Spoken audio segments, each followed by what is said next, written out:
Dr. Gold in the lab, Twitch stream glowing, formulas flashing, minds wide, knowledge flowing, equations on the board, numbers never sleep, teaching math and physics while them haters count sheep. Actual education, tune in and get schooled, flipping textbooks, breaking all the rules, from Newton to Einstein, concepts elevate.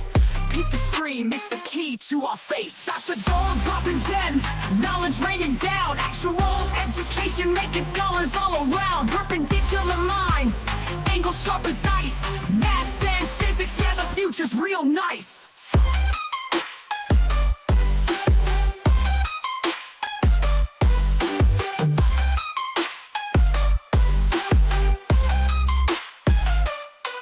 Got the Pythagorean triangles about to flex. Quantum theories on deck, breaking all the specs. Relativity theories, worlds getting small. Grasp the universal laws, standing tall. The atom to the cosmos, we rolling deep. Graphing up the stars, no time to sleep. Black holes and supernovas, concepts we unfold.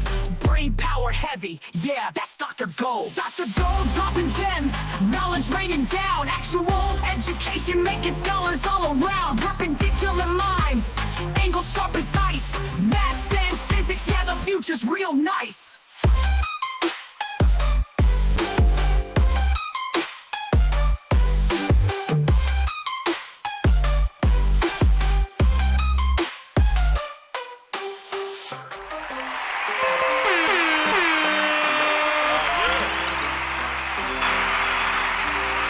All right, what's up, everybody?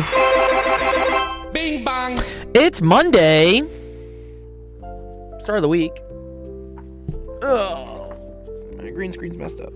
My green screen. Fix yourself. There we go. Let's put it better. Boom, boom, boom, boom, boom. All right, let's start this on Discord.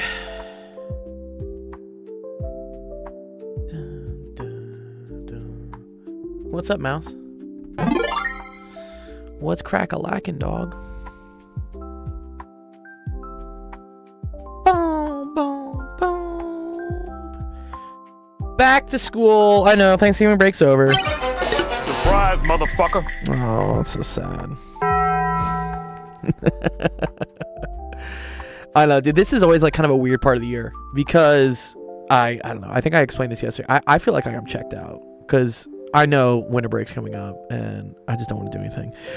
But that's not the case for teaching because there are so many final exams coming up in the next week or two. Look, Cute Mouse, already you got a question? Thank you, Cute Mouse. Is that your new alter ego, Cute Mouse, instead of Poison Mouse? But yeah, so we have a lot still. I have a lot of students I still have to help. But I feel you. I know some students are like checked out. Like, I'm fucking done. I feel it. The holiday season's coming up. I have like Christmas parties every weekend for the next like 2-3 weeks. I also just signed a contract for a new job yesterday. So technically my start day is today. Which, yeah, I might have to start reevaluating how often I can stream. I'm cute and you want gold. That's nice, Poison Mouse. I'm glad you're cute and you want gold. So yeah, I hope you guys had fun for Thanksgiving. It was a nice break. I had a lot of fun. I ate so much food. I went to the gym today and I swear I weighed like 20 pounds more than when I got there. You had no fun? Why'd you have no fun, dude? That sucks, dude. What? Why? Fun is in the eye of the beholder. We don't celebrate Thanksgiving? Oh, I mean, you can. No one's stopping you. We had a lot of great, I mean, even if, again, I get, you're in Portugal, so you don't have, like, Thanksgiving. You can still be thankful. And I am very thankful. We had a lot of really, I had a whole, like, Thanksgiving, thread where I said, you know, in the spirit of giving thanks, it's a great time. Gratitude's a fucking dope thing to do. I agree. So. That's dope. So I had all the students kind of say what they were thankful for. I'm incredibly thankful. I mean, this year's been like crazy. we're almost up to 2,000 people in the Discord. It's like the first time in months I've had the Discord like grow. Just because I think we've been doing really well on live streaming recently. Yeah, we hit 10K. We made partner on YouTube. We hit 2K on Twitch. Like, I have a lot of, like, the growth has been awesome. Yes, what's up, Zach? It's December. Yes, so I'm thankful for all you guys. It's been great. And so the students, I said, like, hey, I'll give you guys bond coins. Bond coins are the currency in our server that I use to buy gift cards and stuff for people. But I said, I'll give you 2 bond coins. Anyone who writes down 3 things they're thankful for. And so we had a lot of cool entries. And I said I would do a raffle. So I'm going to do a raffle. I'm a man of my word. I forgot to do the raffle yesterday, but then again, it was Sunday. I was kind of like still hazy. Like, I don't know. Okay, so yeah, let's do the raffle.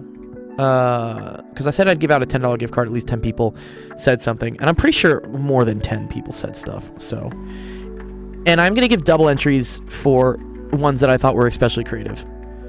You have to pee? Thank you, Poison, for telling us that. That's great. Okay, so let's see. Thuma, you're in there. Thankful for AFG. AFG's a cool person. Grateful for the server and your guidance. Wow. I like that, Thuma. Nice. Family health and having a phone. Jared, that's great too. I'm glad you're thankful. Yeah, that's awesome. Star, family health and games. Games are always great. Dennis, I'm thankful for the opportunity to pursue higher education, for my family providing me and helping me in times of need. Just overall things I have now. Also great, Dennis. I love that. What's up, Taco? I'm doing the giveaway, the picker giveaway I said I was going to do for the Thanksgiving stuff. So this isn't for Golden Hour. I don't know why it's named Golden Hour. Well, whatever. I can't rename it right now. Let's see. Who else do we have? Sacred Sword said, I'm thankful for my friends and for being by my side and loving me. Friends are great. I say friends help out a lot in life. Recky's grateful for good grades, new people I got to meet so far in the year, and I'm thriving my academics. Nice. That's awesome, Recky. Eric, I'm thankful for my dog, my family, and for being a child of the Lord. Fuck yeah. I say I need some more Jesus Christ in my life, honestly. Ashley, thankful for my boyfriend, family, and friends. I hope it's not the sleepy boyfriend. Ashley was dating some guy that kept falling asleep on the phone when he was talking to her. I was like, that's not a good sign, Ashley. Shaq, thankful for gold, no glades, because this mic he gave me is awesome and everything else as well. Thankful for my family job. Nice. Yes, I did give. Shaq did win a microphone from one of our tournaments. Certified Chef, I am thankful for my parents who have made endless efforts to bring me to Canada and to this community who have truly helped me grow. That's awesome. That's awesome, Chef. I like that. Cool. Grateful for Fortnite. New season is pretty fire. Parents and my friends. Cool, 1K. I like that. X-Man, grateful for water polo. This is actually the best sport, guys. Even better than football. And you can dispute my claim, but I don't care. I don't think I've ever played water polo. Okay. Music and my parents. Music is great. Parents are great too. X-Man. Shantrix, food, free country, good education. Nice, Shanks. What else we got? Food, education, family, Goose. I wonder how many people will let me put on this like picker wheel. I'm putting a lot of people on this picker wheel. We have a lot of entries. This is actually really cool. 14 entries so far. Justin, grateful for my live family and everyone who has supported me since day one. Yes. I say even the haters, dude. I appreciate my haters. They help with my engagement. River, I'm thankful for all the people who care about me unconditionally, for the people I feel I can rely on whenever I'm struggling, and for all the second chances I've been ever given, even though they didn't have to, and for Dr. Gold for all the hard work. But that isn't in the list because everyone is thankful for that because there wouldn't be a server without you. Wow, River. Oh, yeah. Love that. Yeah, haters are motivators. Okay, River, I'm going to give you double entries because, yeah, that's a pretty cool entry. I like that. Here, you get 2 entries, River.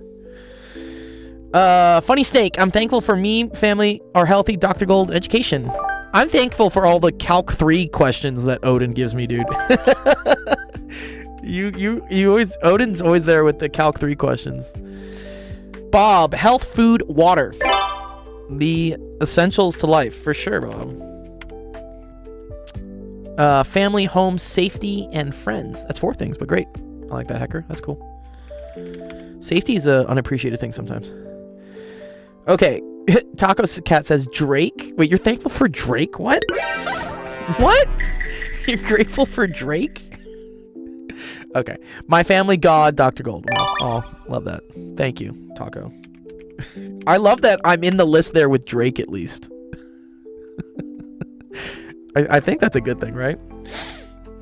Addie, thankful for my family, friends, for my genetics. Ooh, wow. I don't think I've ever like thought about myself being thankful for my genetics, but I am. Yeah, no, I actually did pretty. I mean, I don't have like bad genetics, I guess. You know, I don't have like extra chromosomes or something that's like messing me up at least.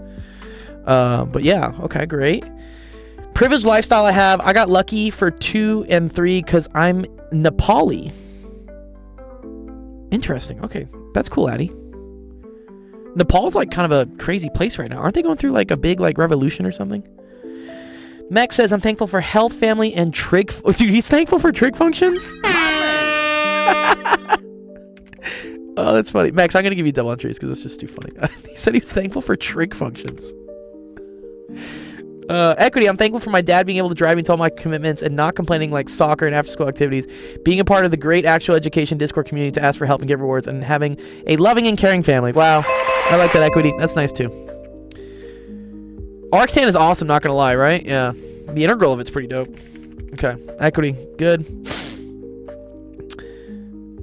Half Alpha, family, friends, teachers, and my PC. PCs are pretty dope. Grateful for family, having fun games to play, being alive to experience the world. Wow. I like that, Blue. That's a cool one. Being alive is pretty dope. Clock. I'm thankful for the Discord because it has given me access to a few amazing personalities, which made me think that there's so much I can do on the internet instead of just using it for memes and jokes and escapism like it's infamous for. I came across Dr. Gold's the coolest and kindest physics teacher I've ever seen. Plus, I love Gold as well. Yeah, and he looks like Jesus, which scares me. He pushes himself so much. It inspires me to study hard stuff, even if I'm tired, because otherwise I'd rather sleep when it's physics. Oh, man. I never really am able to ask doubts from the teachers in my school, not because they can't explain it to me. It's just most of them expect you to already know stuff, and things are so obvious for them. They don't see what you're stuck at, so it's my shyness that stops me from bugging them for deeper, sillier questions. But here, I don't care about how weird I'm into the topic. People seem to have time, and those who have interest in the topic are usually answering your questions, which makes it so much more fun. Wow, that's all for his first thing he's thankful for. Bing bong. I love that, Clock. I'm grateful to me and my friends on the internet. God bless them. It still amazes me how selfless people are, and I'm learning to be better in their company. They push me because they understand I need their help. I'm thankful for plants, vegetables, sacrificing their life for my insatiable hungry for mini food. I think this is the best one I've gotten today. Oh, Riley, you did? Oh, man. I can't wait, Riley. Clock. Wait. What's Clock's other name? Okay, whatever. Clock is dope. There you go. Clock, I'm gonna give you 3 entries. Because you took a lot of time writing yours. Cool. Okay, there we go. So, that's 26 entries. We had 26 people say what they were thankful for Thanksgiving. That's really cool. Appreciate that, guys. Let's spin, see who's gonna win.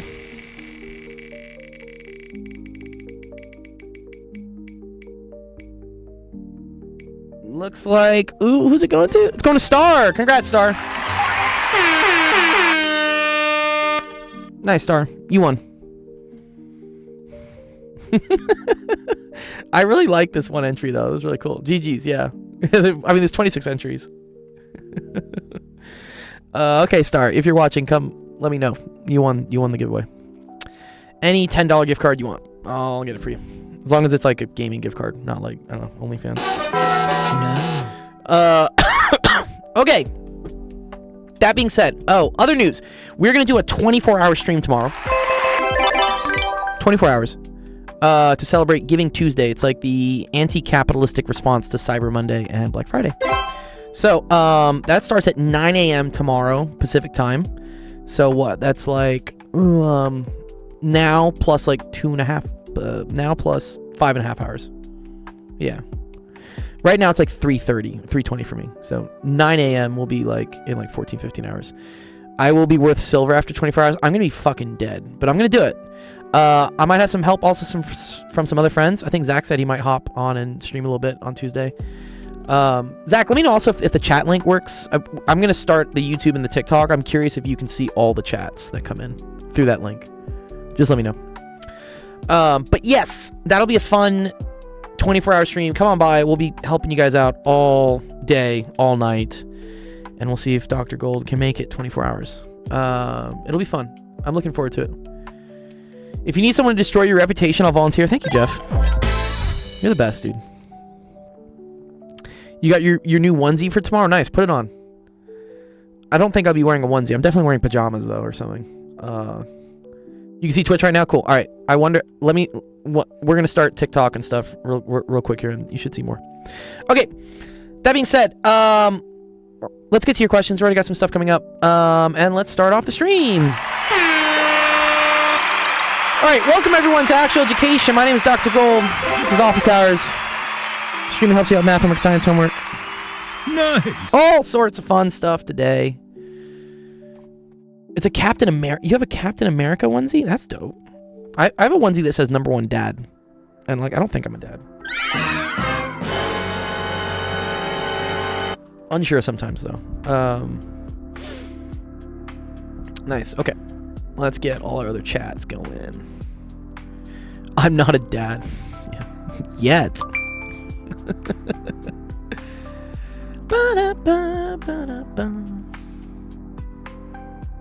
Alright, let's activate that one. TikTok's been acting up recently. I don't know why it has been. Hopefully it lasts tomorrow for 24 hours. At least the YouTube I know will last because they won't end the stream on YouTube until I tell it to end. I was accused of getting a woman pregnant and not assuming the kid though. And not assuming the kid? What do you mean not assuming the kid?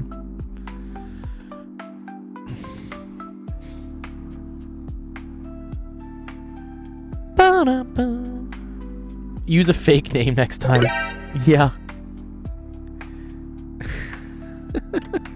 All right. Let's see. What do we got so far on the list? I think Poison, Cute Mouse. Oh, I mean, she wanted child support, but the kid wasn't mine. Yeah, that happens, dude. That's unfortunate, but I'm glad that you didn't get caught with that. I mean, Billie Jean's not your girl? Yeah. Billie Jean is not my girl. She's just a... You can't dance. I think anybody can dance. Okay, suppose heat is lost from the lateral surface of a thin rod of length L into the surrounding medium. Yo, what's up, Anuvan? Of heat transfer pipes. The heat equation takes this form. Oh, this is a differential equation, dude. What?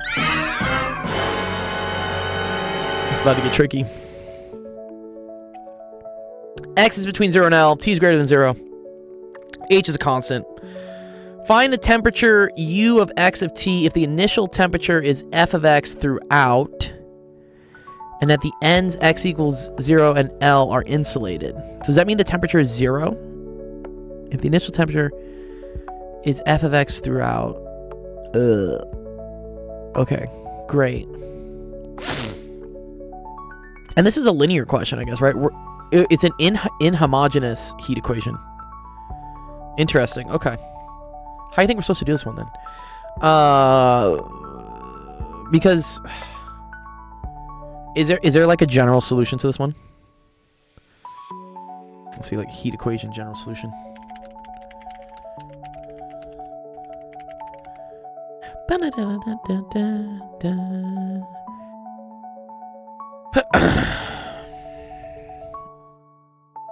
Well, this is in like 3 dimensions. I don't need this. Ooh, this I do kind of need. Yes. So if it was homogeneous, I could just do separation of variables, right? The fact that it's inhomogeneous is... No. That's what like messes me, dude. If it was homogeneous, would be great.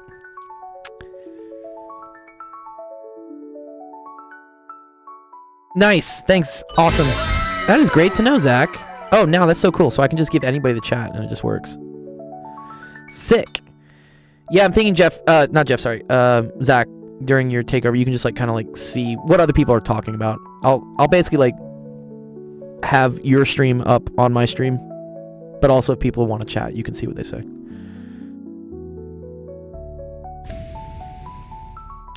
What's up, Amir? Oh, yeah. Good to see you, dude.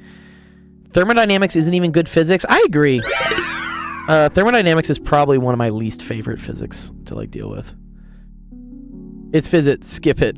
It's a PDE. And TikTok works too. Nice. All the chats. Look at that. There we go.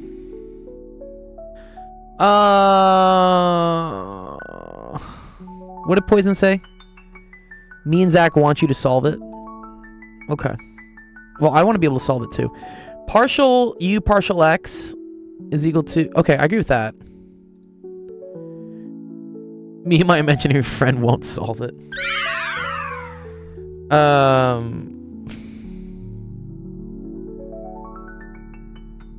Partial X... Partial U partial X at 0 and L is equal to... Oh, because I guess insulated means it doesn't change, right? Is that what we say?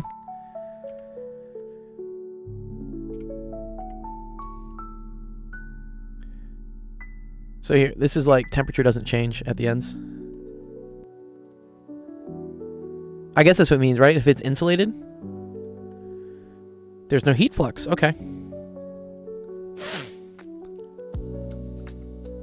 What is U, by the way?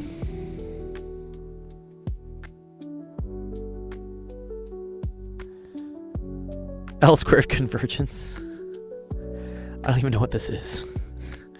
Okay, so I'll agree that like I think you say du dx. I think I want like du dt though. Why is TikTok freezing now, dude? What the hell? One sec. Ugh. I've had nothing but issues lately with the streaming PC. I don't know why. U is the temperature. Okay, U is just the temperature. One sec. Let me see if my TikTok's still working.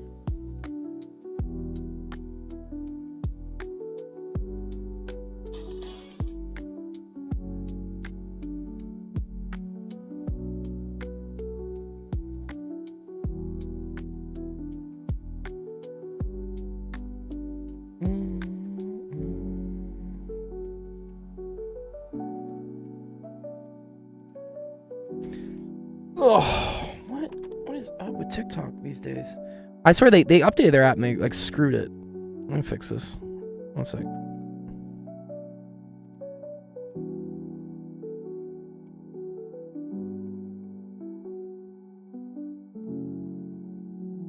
Hold, please.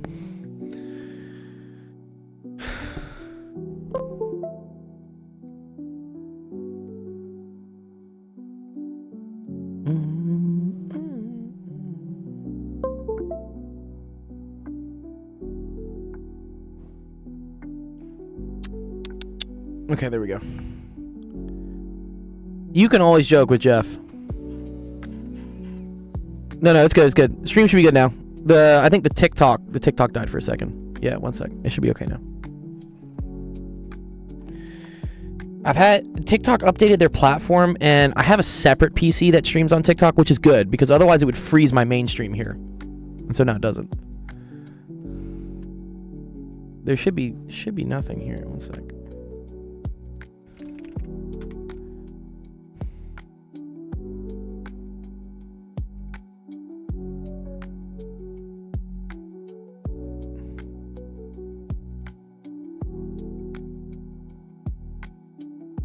Yo, what's up, Alistair? Good job.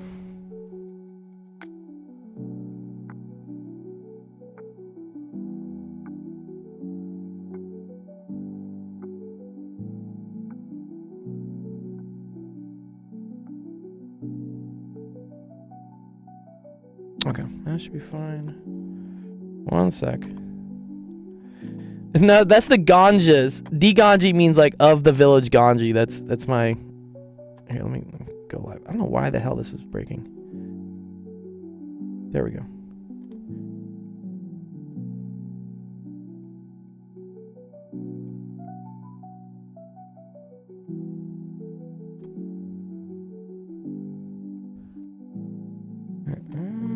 Okay, now we're back. Ganges is in Sicily. It is. It is a village in Sicily. It's in the middle of Sicily, actually. The Ganges is a river in India. I know what that means, yeah, right? You know what that means. Okay, TikTok should be back at least. Let me connect to the WebSocket, though.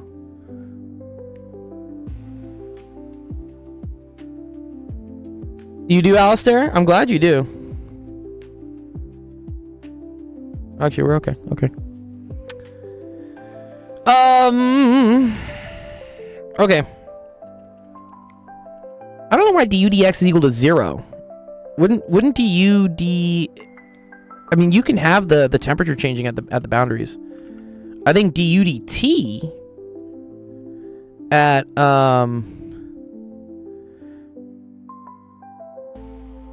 DUDT at 0, L has to equal DUDT at 0, 0. Are we saying X of t? Sorry, what are we saying is? Or is it T? Yeah, it's T then X usually.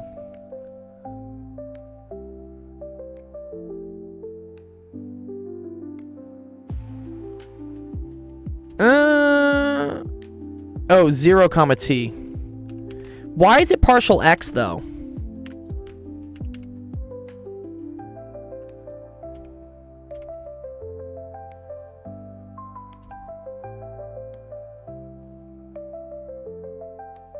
Because I agree that the temperature could be 0 here, for instance, but it could still have a slope. I imagine it would need to have a slope, right? What number the Q's is? I might pass on this question, Poison, just because I don't know how to fucking do this one.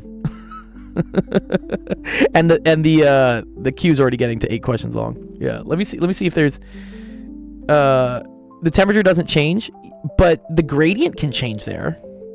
I agree the temperature doesn't change there as a function of time, but as a function of position, I don't think it has to be 0.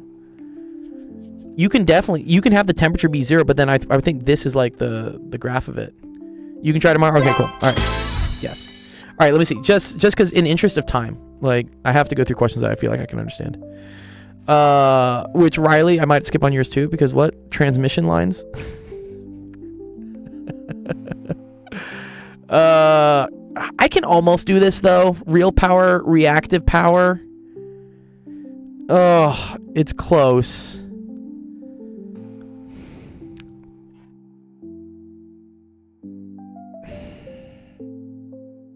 Yeah, no, this isn't physics. This is electrical engineering. This is not even physics. This is very high level electrical engineering. But I know how this works. R is reactance, I think. Or is that impedance? Impedance? This is like high voltage electricity. It's cool. Like I've worked with 480 lines before. Yeah, the triphase. Yeah. Yeah, triphase 480 volt. Oh, you did bicycles. That's cool. And then you have different loads. Oh, and then you got phasors involved here. This is cool. Yeah. Wait, and they give you this one in terms of this and an angle, but this one they give you just in terms of the imaginary component?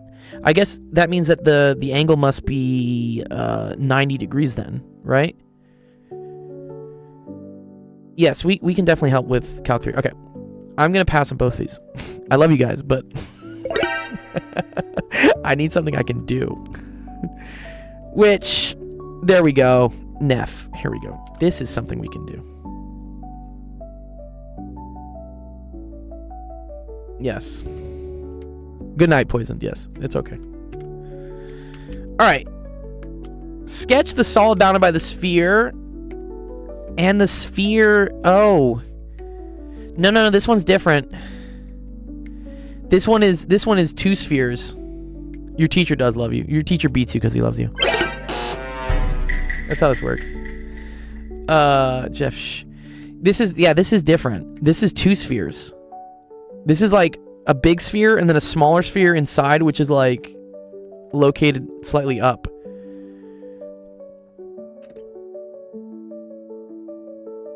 Yeah.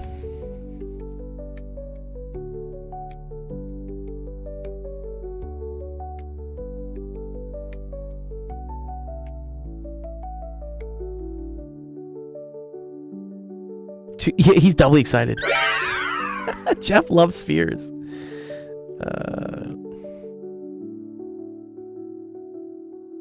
Okay, so let's think about how this is. So you have, wait, I had a picture. Let's just take the picture. I had a picture of a sphere earlier, so I don't have to do this again. Where is it? No, this was the load. This is the more. This. Here we go. This is what I want. I like this.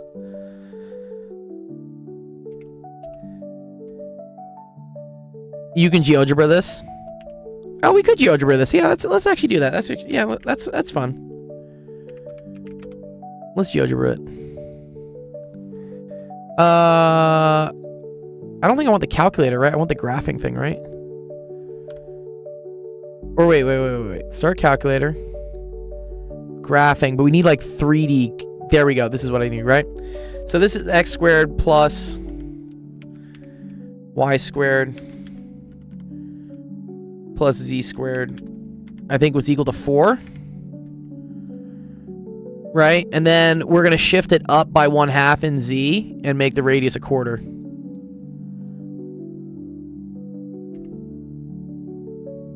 Sorry. Yeah, sphere radius 2.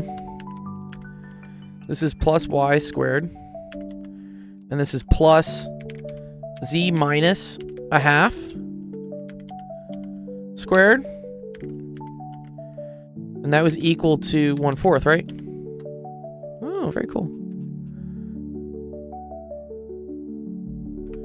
Nice. Can we change the colors? Can I change the colors of these things?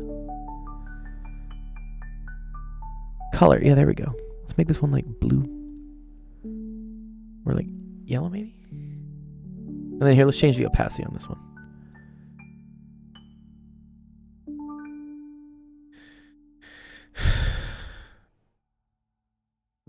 Yes, Alistair, if you send it in, we can see it. You know where to do things, Alistair. I know you. You're smart. So, actually, really cool here. If we look at the cross section of this, right? Because it's shifted up by 1/2, and the radius is the square root of a quarter, which is another 1/2. That means it's like right above it. Yeah, look at this. This is actually really cool. GeoGebra is pretty sick. All right, let me graph. Let me think how I want to look at this.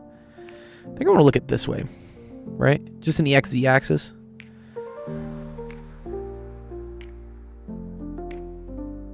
And then were we trying to find the area between these two things? Is that what we're doing?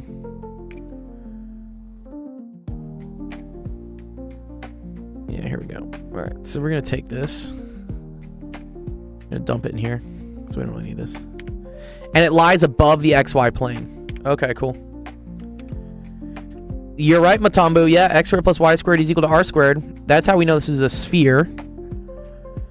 And then, here, we don't need the heat equation. We don't need any of this.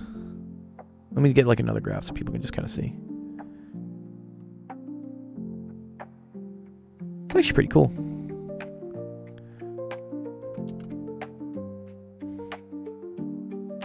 Hey, Doc. What level of math were you going into in the 11th grade, and what time were you interested in math at all? I was really interested in math. I want to say 7th grade, because I took geometry and had a really good geometry teacher. He was like the best. He was so dope. And so he really got me interested in math. So, in the 11th grade, I think I took Calculus BC. Yeah, I took AP Calc BC.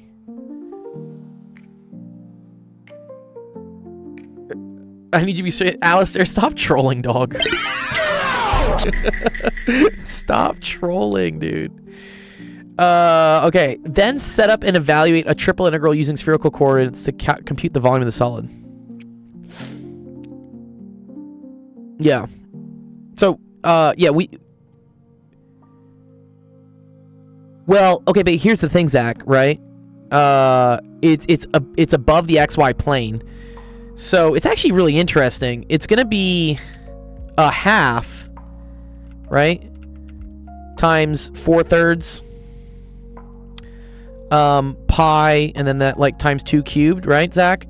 and then minus because this is half of the red sphere, but then it's minus the whole sphere of the blue one. Sorry, the yellow one. And so that's minus 4/3 pi 1/2 cubed. Yeah, we already know the answer. If you want to do this in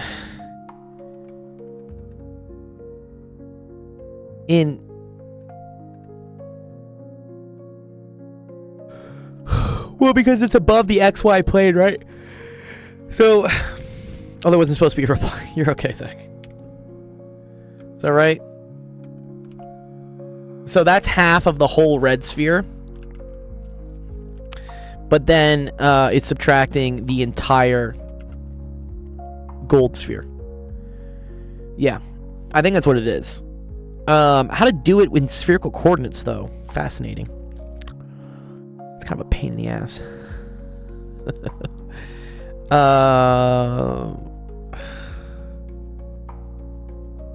Yes. Can I do it just for like the 3 of them? So longitude goes from 0 to 2 pi. Yeah, 0 and pi over 2. Yes.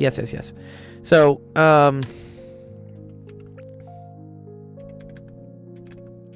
let me just get dV in spherical. I should know this by now, but I'm just going to take it for now. And I guess this is the... I forget... Is this... I think this is the physics way. Right? I think this is the physics way. Because they're using theta as the azimuth, which is like... No. Yeah. So, okay.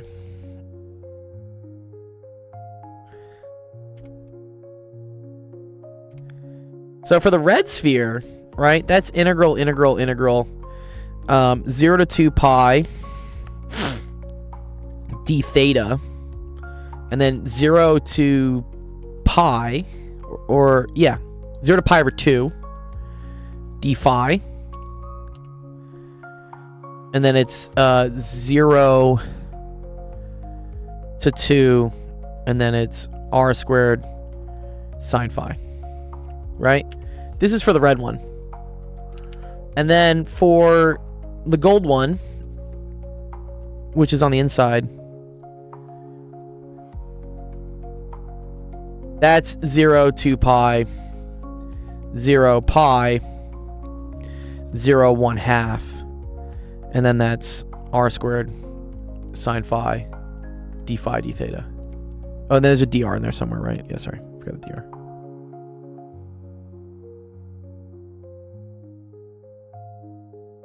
Yes. I mean, and that's essentially what I'm doing. What's curious about this question is I wonder if I'm supposed to have this as a single integral. It's not r squared? Why is it not r squared? I thought that's dv, no? In spherical? Isn't it r squared sine phi dr d phi d theta? I say r squared instead of rho. Like, I don't like writing rho. Weird ass p. Yes. So, Jeff, you are correct that these are 2 different r's now, right? Yeah. If you evaluated these separately, so if you did this minus this, technically it works, right? What I'm doing is cheating. It is cheating. Yeah, because this is what I want to do. I want to say this minus this, right? And then we're good. And then we're Gucci. And then this is like technically done. However, you are right. The issue here is that if I want to put this in as a single integral.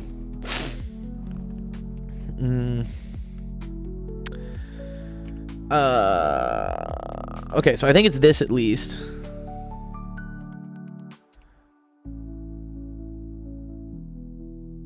The gold R is a formula in what you're calling phi.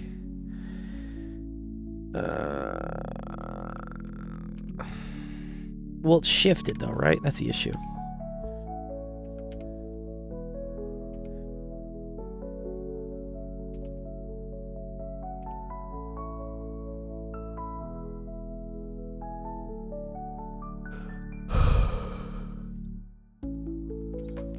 How does that work though? How do I make this a single integral?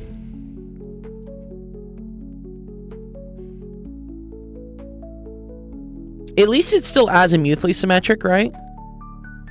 Thank you, Amelia. The calming music. Yeah, the music is calming.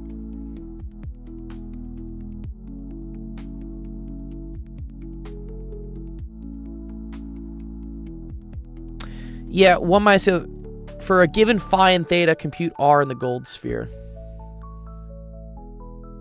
Yeah, theta doesn't matter.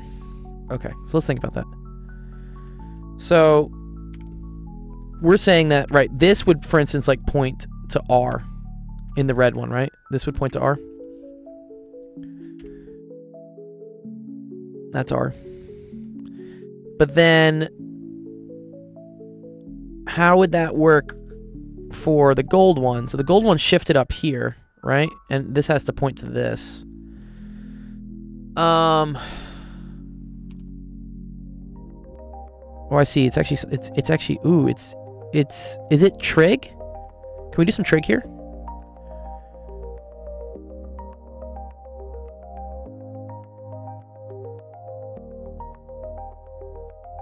You want R for the red sphere. In terms of the gold one?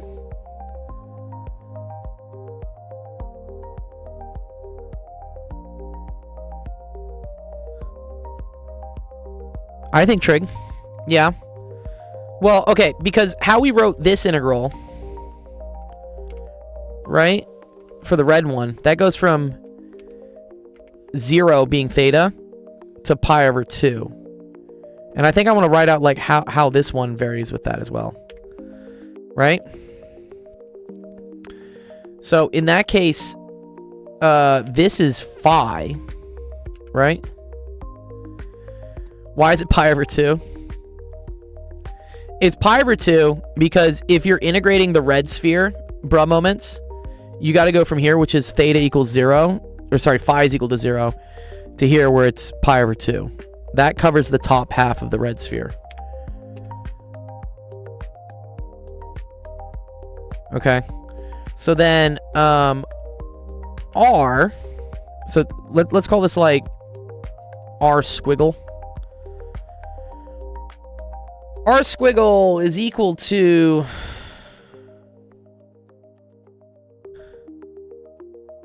well, okay, interesting actually.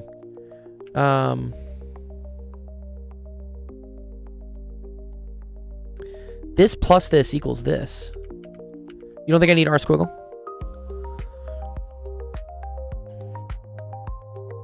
Just compute the red arrow in terms of phi?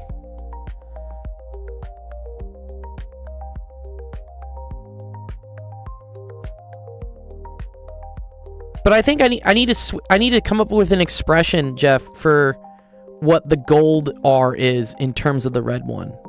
Because that's the one that's my bounds. These are my bounds. So when I go to calculate this, right? I need to come up with an expression for like what that one is in terms of the red one.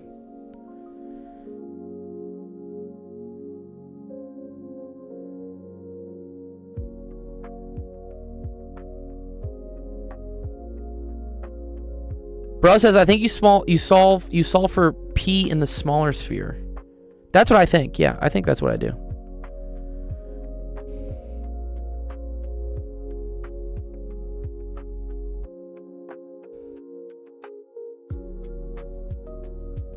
Because it lies within the bounds. What's up, Trig?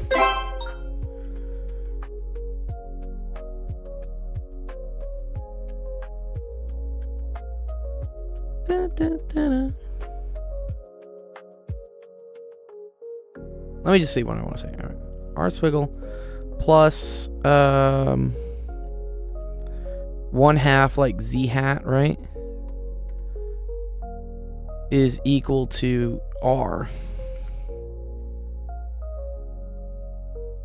And I think I just need the magnitude of it.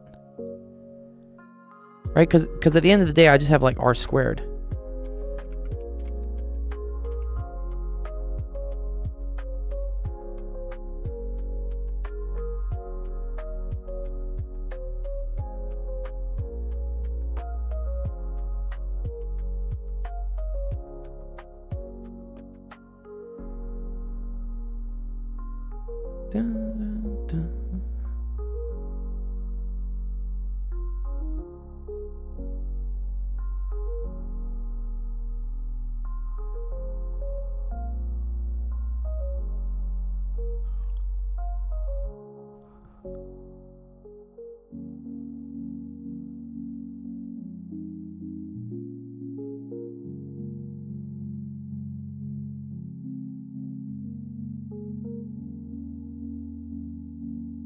What's up, random user?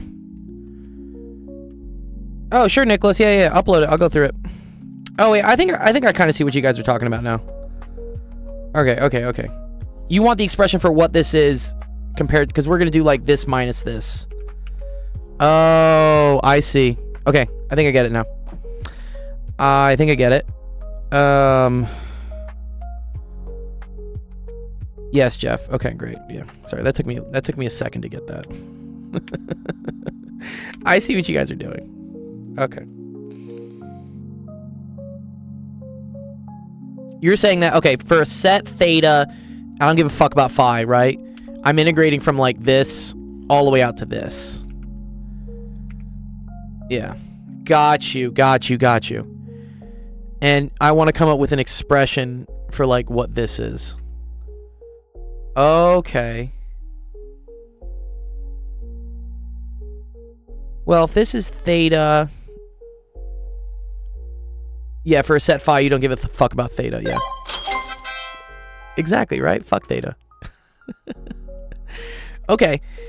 But, okay. But I think I need to use a little bit of trig here, right?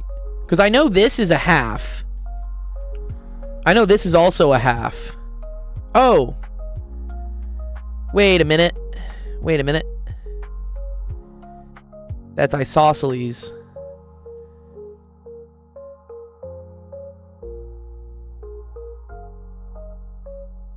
Can I use law of cosines here? Like if this... Because I need an expression for this in terms of theta. And this is an isosceles triangle, which I feel like I want to use... I could use law of sines, maybe? Law of cosines at least doesn't give you the error when you go past like a certain whatever bound. Yeah, let's use law of cosines. Right, you can split it to get 2. Yeah, no, I totally agree. Okay. Well, let's think about this. This angle right here is then 180 minus 2 phi, right? And so I know that this squared, which is what I want, so r squared is equal to a half squared plus a half squared plus a half times a half, or sorry, it's minus a half times a half, and then it's cosine of 180 minus 2 phi. Yeah.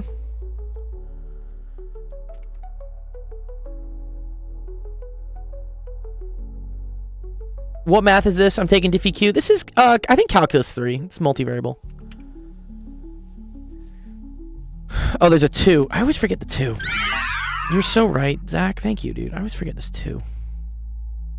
Ugh, I'm running out of space. Yes. Thank you, Zach. I forgot the 2. There's a 2. Okay. So that's a quarter plus a quarter, which is a half. Minus a half. And then we need an expression for this. What's cosine of pi minus something? The real Adolf Hitler gaming. Y'all are getting really creative with your usernames. Jesus. What did I have last night? Like George Floyd Fitness? How is YouTube allowing you guys to have these usernames? Where's their moderation team, dog? What? Okay. Cosine of like pi minus theta. Yeah. Okay. Cosine of pi minus theta is negative cosine of theta. Right? From this? Okay.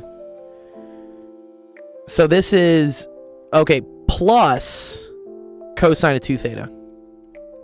Yeah? Because then we have a minus and then a minus from here.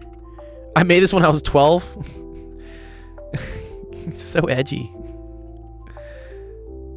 And I just stuck with it. You may want to change it eventually. I'm just saying, like, you may eventually run into some problems with that username. And cosine 4 theta by identity. Is that true though, Zach? Wait. No. 1/2 cosine 2 theta?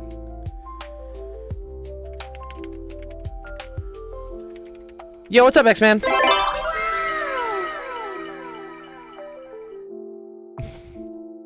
This is what I want, right? Yeah. Cosine squared? Yeah. Well,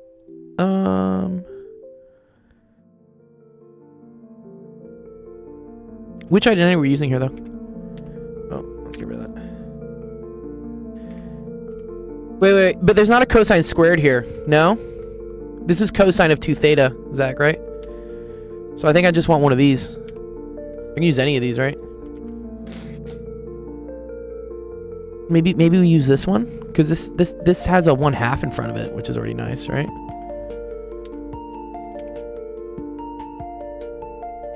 Sure. Okay.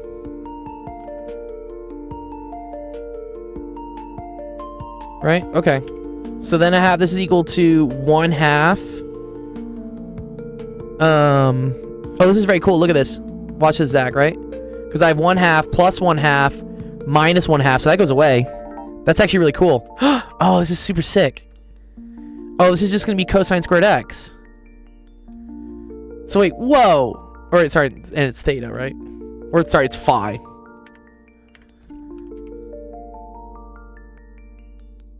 Yeah, you got cosine phi. I did too, actually. Oh, yeah. Wow. Zach is fast. Good job, Zach. So R is equal to cosine phi? Oh, wow. I had to prove that for myself, though. Thank you guys, for being patient, because I wasn't getting that at first. Yeah, you didn't do all that, twin? I bet you didn't. I did this. Well, okay. Let me explain, like why I kind of did this.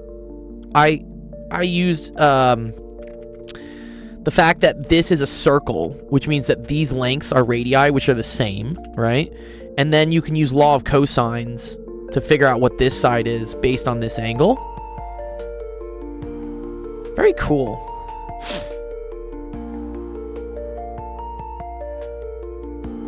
Yeah. I think it also would have worked, actually. Sorry, if I just created this as like a right triangle. Bruh. Right? And then I think this is literally just one cosine phi. Right? I think that's how I was probably supposed to do it. But I saw this, and I saw an isosceles triangle. Okay, cool. All right, so this is r squared. Sorry, let's move this over.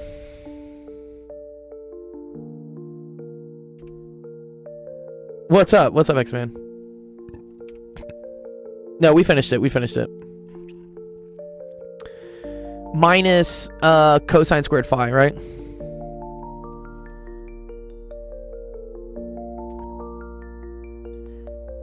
Right, because this is R outer. You're making a snowman for... Oh, that's cool. Blender's dope. This is R outer, and then this is R inner. Right? Okay. I do vector analysis, for sure. George Floyd Fitness is back. Oh, yeah. Speaking of other unique YouTube usernames. Okay. I think we're good here, Zach, right? Yeah? Is this it?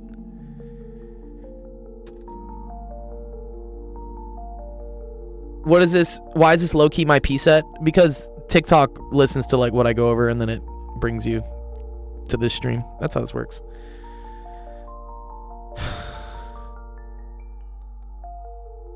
Yeah. Okay. I think we're good. Okay, cool. I'm gonna say we're good. Nice. Great job, guys. Good job. Good job. All right, whose was this? Neff. Fun question, Neff. Thank you, Jeff and Zach, for helping me out there. I really did need some help figuring that out. It wasn't clicking for a second, but this is the fun thing about math. If things don't make sense, if you just stare at it long enough, a lot of times it'll start to appear. It's like one of those puzzles, you know, where like you stare at things and then you're like supposed to like unfocus your eyes and like see some stuff. I could never figure those out, by the way. I always felt like I was like the dumb kid in middle school or high school because they'd have those big posters at like the book fair. Yeah. They'd be like, here, buy these posters. You can see things in them. I'm like, I can't see shit, dude. What?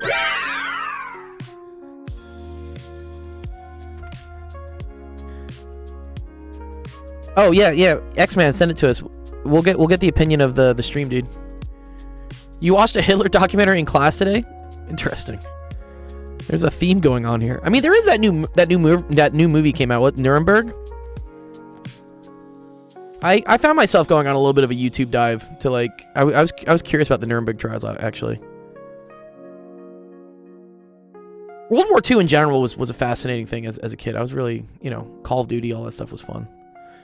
All right, here we go. This is again the question where we're like, what happened here? It's gonna, yeah, dude. The East Coast is about to get pummeled with snow. Stay safe, guys.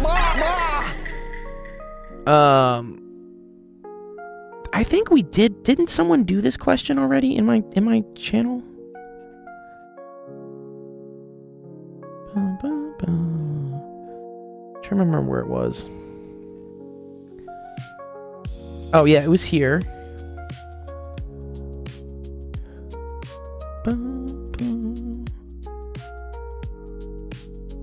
2-hour delay tomorrow, hopefully. Charles, which one of these do you want me to do?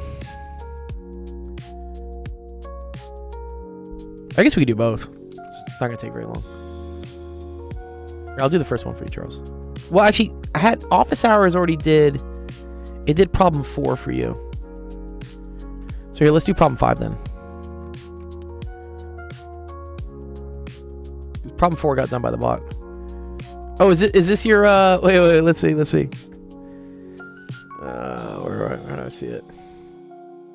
This is a snowman that one of my students is making in Blender, apparently. Very cool, X-Man. I think this is a pretty dope snowman, man. Yeah. I like the reflections on the hat. It's got some texture. That's cool. Maybe make the arms a little bigger. Arms looking a little small for Frosty here.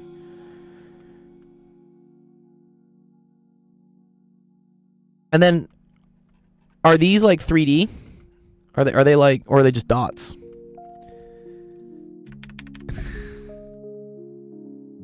Nice. I'm about to hop on roids. Don't do steroids, kids.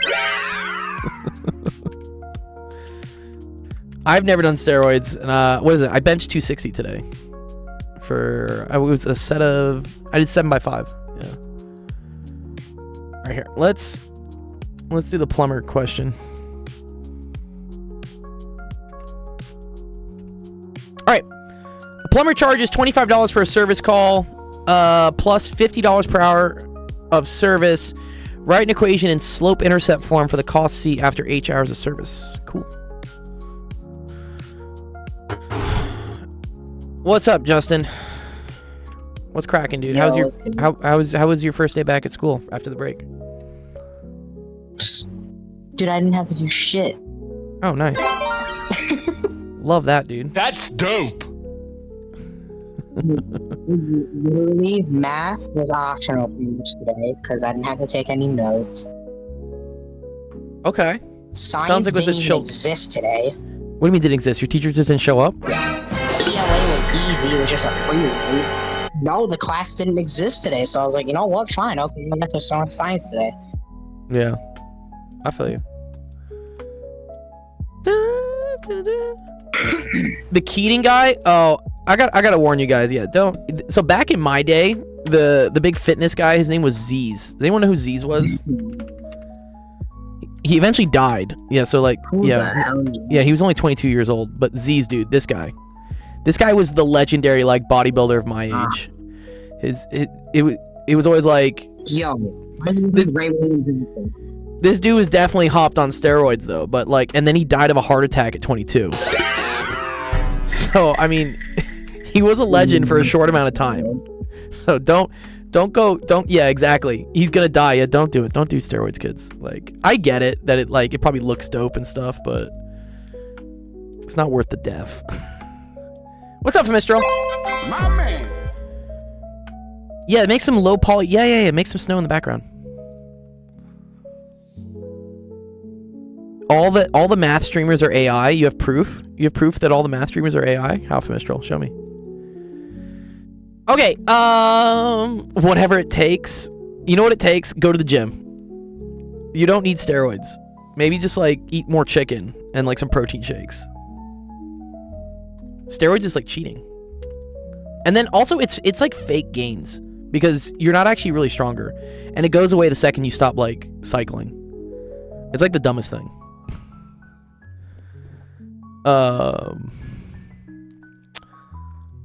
Okay, what does the slope in this represent? Okay, the slope represents whatever it takes. Eric English? I don't know who these people are. What's 1 + 1? 2? 3 if you're Terrence Howard. Slope represents the additional cost for every 1 hour increase in service. This is actually a really cheap plumber, by the way. Dude, I have the plumber come by just to like look at my sink, dude. Instant like $200. This dude only charges $25 to show up. That's great. Most plumbers charge $100 minimum, and then $50 per hour service. This is the cheapest plumber I've ever seen, dude. This plumber does not exist in Los Angeles. Yeah, no. That dude has George Floyd. That dude has a very short lifespan, dude. 405 how much does he weigh? And at 15, dude, that's too much, dude. I didn't start lifting until I was like 17. Determine the number of hours it would take for reach a cost of 500. Okay, so you just set cost equal to 500, and then this is 50h plus 25. So then subtract. 475 is equal to 50h. So what is that? H is equal to 9.5. Which, Jesus Christ, dude, what? If the plumber's at your place for 9.5 hours, you have some serious problems. Like, maybe like check your diet or something, dude. What? 9.5 hours. You can't do this thing, think? Oh, well, why not? Sketch a graph for the situation for 10 hours. Okay. That's a bad plumber from another country. I don't know. Dude, 9.5 hours? What would you be doing at my house for 9.5 hours? Okay, but if you wanted to graph this, we could. So, they said up to 10, right? So 1, 2, 3, 4, 5, 6, 7, 8, 9. Well, this is 10, I guess, right? Yeah. 1, 2, 3, 4, 5, 6, 7, 8, 9, 10. Great. Well, we know after 10 hours, it's going to be 525, right? Because this times 10 is 500 plus 525. The minimum starts at like 25. Let's go by 50s, maybe? Yeah, 50, 100, 150, 200, 250, 300, 350, 400, 450, 500, 550. Okay, so this is what, 500. So, you know, at 0 hours, he's charged at least $25. Yeah, dude, that is a Taco Bell situation. Disqualified. That's insane, dude. Okay, so this we know is a point, right? Anytime you have to graph this stuff, it's always good to just like plug in values, right? If you plug in 0 for H here, you get that the cost is $25. So 0, 25 is your first point. And then if you want to plug in 10, right, you would get 525. So here I can put it the 10. I can just like go up to like 525. It's like right here probably. This is like 10, 525. And then just draw a line. And then you're done. Nice. Look at that. Easy peasy.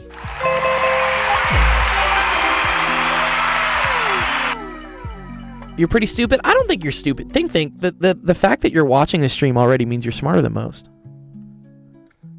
Most stupid people would have swiped away already. You didn't swipe away. Good job, Think. Good job here to Charles. That's cool. Charles. Most definitely swiped away. Knowing myself. No. Don't swipe away, dude. All right, let's mark Charles is done.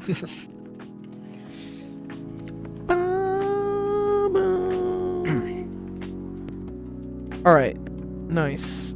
Also, Charles, if you want the solution to this question that we just did, I post everything in our Discord. So make sure if you're watching, go to our website, which is the same website used to submit the question, officehours.com, actualofficehours.com. And if you click here on like join our Discord, you'll then see where I post it, which I'll drag it in for you right now so you can see.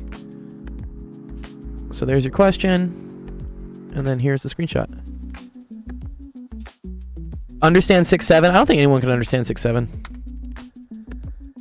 Oh, I've heard the new thing to like get people upset is to just yell 8-9. Anytime someone says 6-7, you're just like 8-9. Just like congrats. Everybody can count now. Alright, Fawful. Where we go? Wow. Lots of Calc 3 today. It's not fun. The 6-7 gen is not fun. Yeah.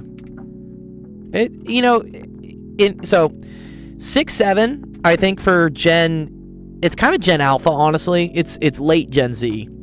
I think is what 21 was for Gen Z, which was like 69 for us. But like 69 at least had meaning. I don't know what 21 has as meaning. Yeah, you remember 21? But what was 21 from? It's just a rap song, right? He just says 21.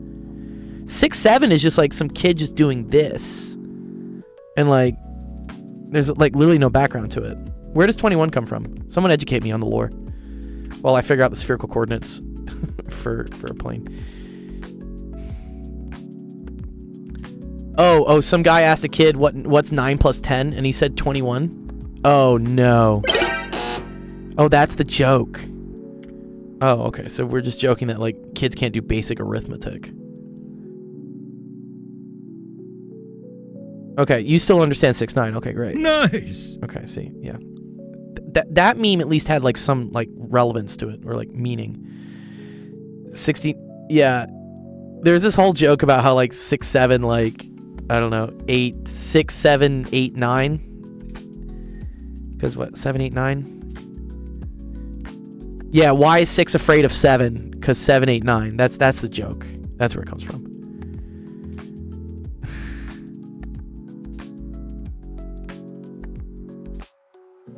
My classmate keeps burning my head with 6-7, bro. 6-8 gets nothing in between 67. Right, okay, that's it. Got you. Okay, that's the meme. Okay.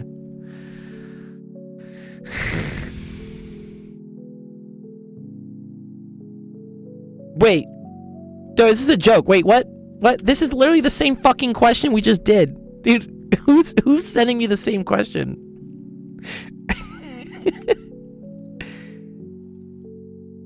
Wait. Hold the phone. Isn't the solution to this the same thing as this? Jeff, wait, what? Right? Isn't this the same? So it's not the exact same question, it's worded differently, but it is the exact same solution. That's fucking hilarious.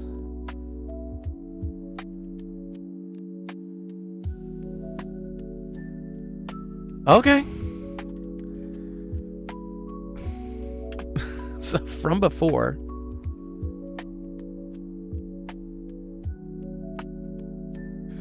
Oh man, this is too funny. This is just gonna be 0 to 2 pi. 0 to pi over 2. And then 0 to not 0, sorry. And then cosine phi to r. And then it's oh, wait a minute.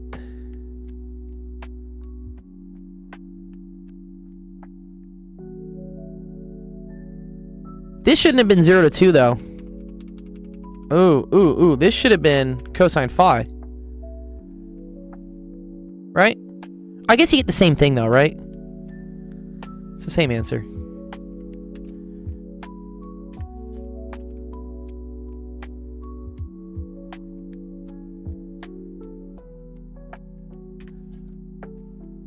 And then it's r squared sine phi.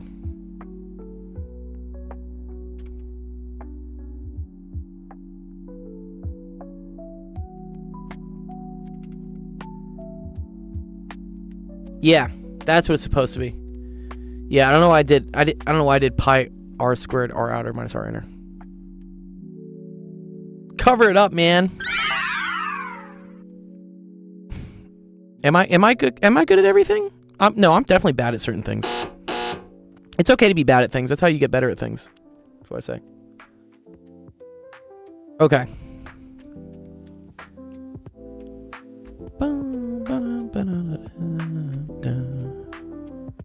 Yeah, so for this one... Here, I should have fixed this.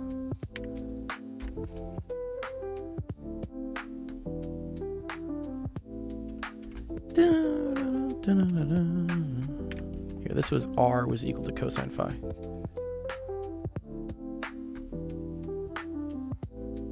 Google Translate is easy, yeah. Yeah, that's what this was. Wow, okay. So this method was cheating. This is cheating. And then this one is real. This is real. I think someone else came into my stream though and said this was the exact same question on their problem set. Correct.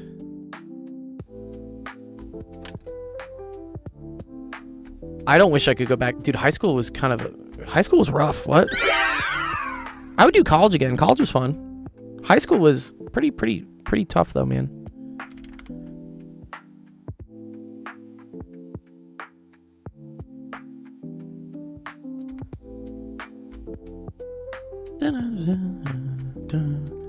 Okay, so then this one. This is so cool. This is literally the same thing as this. Okay, but then let's do this integral. This is actually kind of a tricky triple integral to do. Because I think we're going to get cosine to the third. Ew. Oh, but we do have sine phi. Oh, so I see like a UDU situation that might happen here. This is actually really cool. Okay. So, integrating r squared dr. That's going to be r to the third over 3. So we're going to have r to the third over 3. And then here, let's make this big R. Big capital R. And then we still have these two integrals.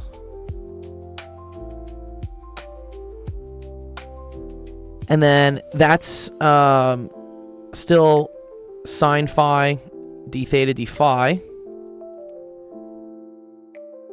But then that's evaluated from cosine phi to r. So you're going to get 0 to 2 pi, 0 to pi over 2. And then let's pull the 1/3 out. And then that's going to be r to the third.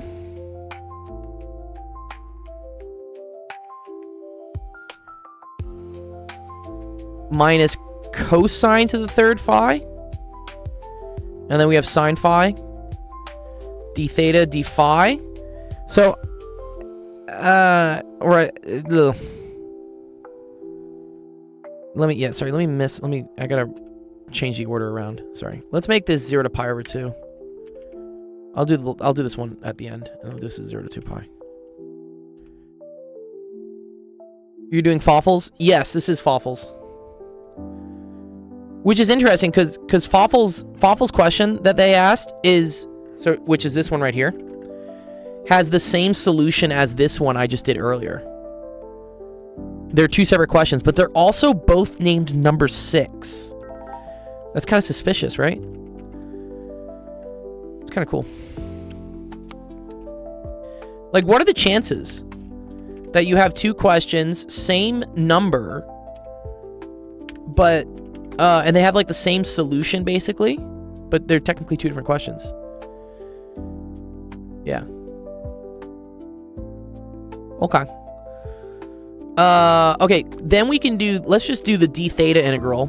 So that's just going to pull out a 2 pi, which is okay, right?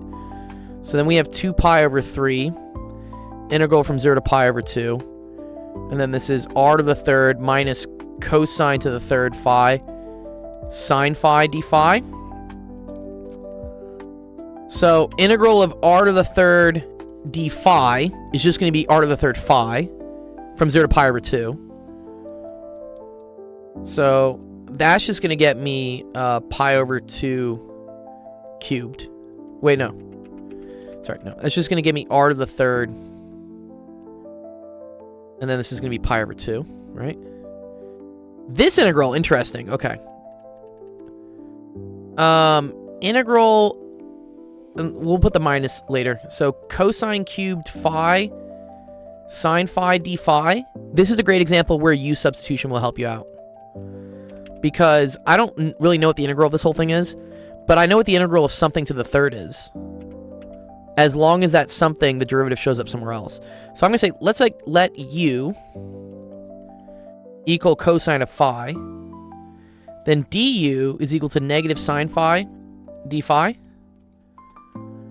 Oh, very cool. So I already had a minus sign here, right? So we already have a minus sine phi d phi. And this is u to the third. What's up, JC? So this is the integral of u to the third du. Because my du already shows up, right? And we got the minus of the minus, which is great. And then this is just u to the third. So that's equal to u to the fourth over 4. Which then, putting in back what u is, that's going to be cosine to the fourth theta over 4. And then we're evaluating this from 0 to pi over 2. Cosine of pi over 2 is 0. So I don't need to worry about that one. So actually, all I care about is cosine of 0, which is 1, right? Because then this is from 0 to pi over 2. So that's equal to negative a fourth. Oh, cool. Fucking cool, dude. So this is minus a quarter. And there's no pi in there, right? Okay. Nice, okay. So I think the final answer is going to be,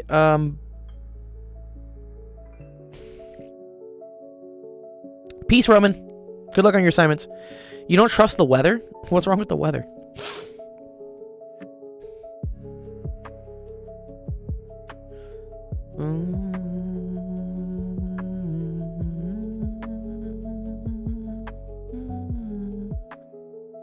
Oh, wait a minute. Okay, Sebastian, I'll take a look at it. And actually, this we fucked up, sorry. This should have been integral of sine phi, which is just negative cosine. Sorry. I fucked that up. You can't just do the integral of r to the third d phi. It's r to the third sine phi. So that's, all right, let me fix this. Okay, so that, one sec. Let me fix this, because I was looking at this like there's too many pi's. Okay, so this one got done here. Here, let's... I'm so sorry, Alistair. That sounds... Sometimes you just have to embrace that the rain's gonna get you soaked.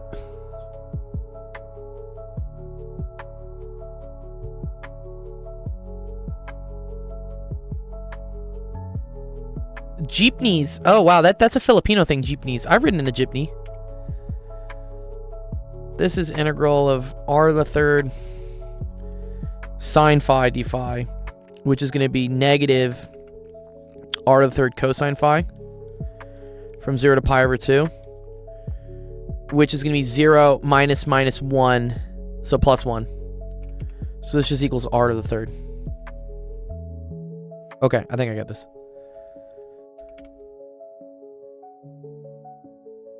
So this is 2 pi over 3, and then it's r to the third minus a quarter? Which almost looks like 4/3 pi r cubed. Yeah, okay, cool. I think this is it. Let's see. Let me throw this in chat real quick. Just like, I just want to double check myself here. It's ominously sunny. Can't trust the sun, dude.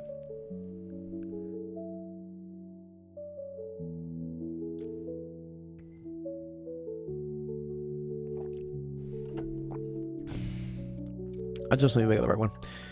While that's loading, let me see. What was the wording you're curious on your Sebastian? Consider the differential equation. Find the second derivative. Okay. Determine the concavity. Concavity for all solution curves of the given differential equation in quadrant 1. Oh. Is this separable? Is it? No, it's not separable, right? Concavity is the second derivative of this. So then you have to, if you look at the second derivative, you have to consider what the concavity would be as long as x is positive and y is positive. Is this AP Calculus 1? No way. What? That's kind of tough for AP Calculus 1. What? I can do that one, Sebastian. That one's not too hard. Okay, wait. Fuck. How do we fuck this one up?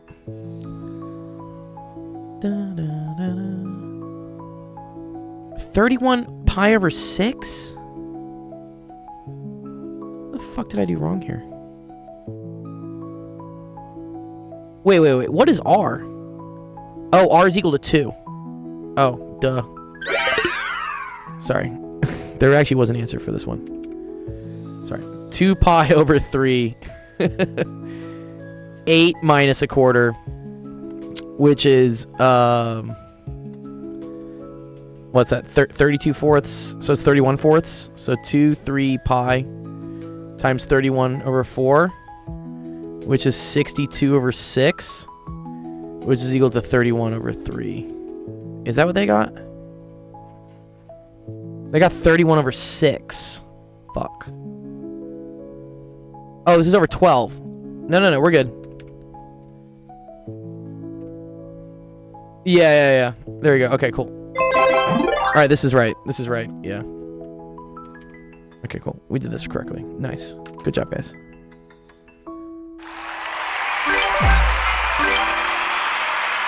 Happy about that. That was Fawful.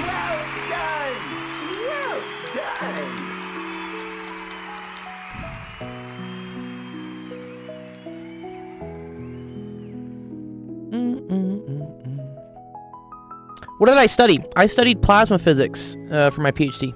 Is what I studied. Where do you learn topology? I don't really know much about topology. I do have some friends that do a lot of like high-level math though. Again, when you guys are going to submit questions, you can also click here on the streaming schedule.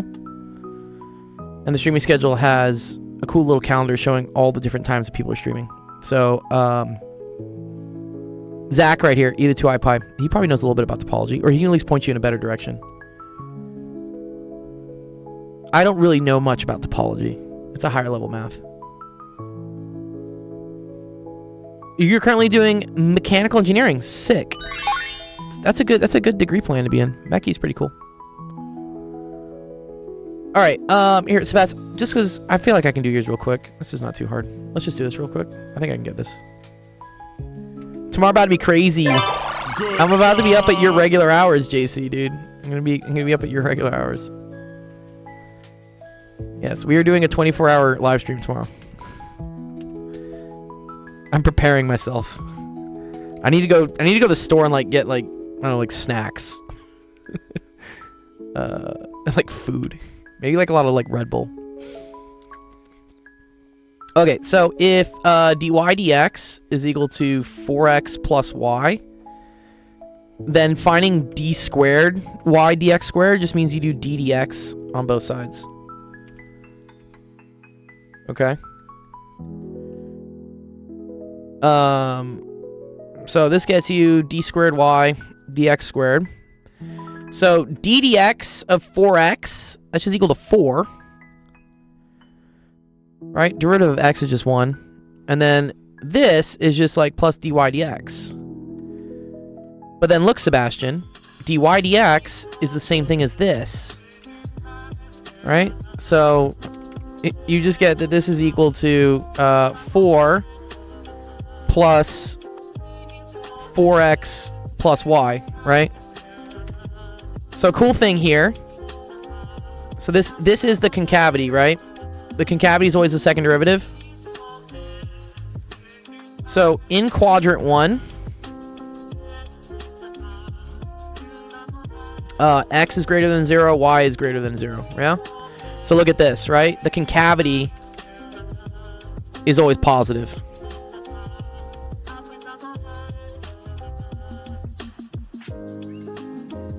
What's greater than 4, so it's positive. So concave up. Yeah, they weren't asking you to solve the differential equation. They were asking you to like go one further with the derivative. And then once you were there, concavity is the second derivative. You just analyze, well, x and y have to be greater than 0, so the whole concavity has to be greater than 4. Because none of this can subtract from 4. But cool, that's a cool one. Yes, because the slope of dy dx is... not because the slope of dy... No. Concavity doesn't... Concavity just means this. This is concave up. Okay? You can have slopes that are negative, for sure. You are right, though, that the slope would have to be positive because x and y also have to be greater than 0. Right. A bamboo that bends is stronger than an oak that resists. I don't know how to, what to take with that. What's up, Anch? So, Sebastian, you are right that the slope is always positive, but that doesn't tell you about the concavity. The second derivative tells you about the concavity. But you're all right, yeah. Good, concavity is a sign in the second derivative. Yes, Alistair's correct.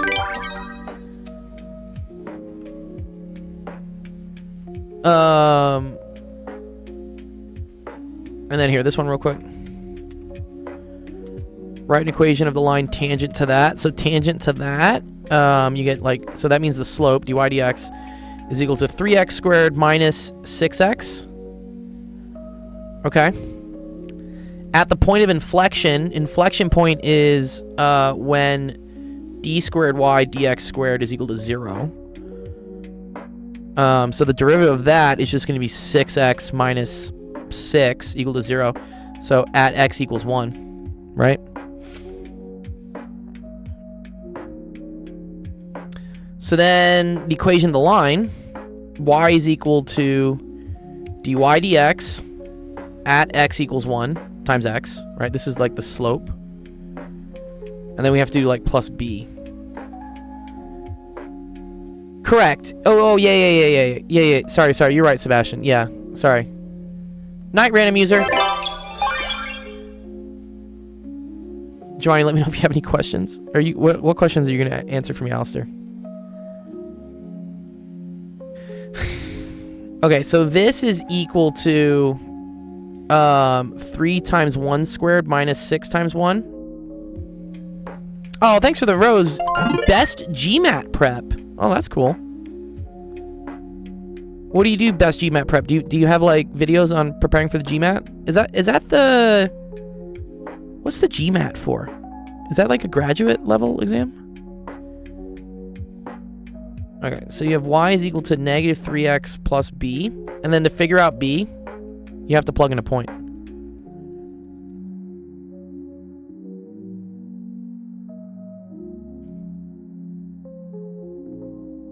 Oh, for MBA school. Oh, very cool. Good job. MBAs are pretty trippy, man. I've had friends go through MBAs, and dude, some of the jargon in some of the classes, I'm just like, what's going on?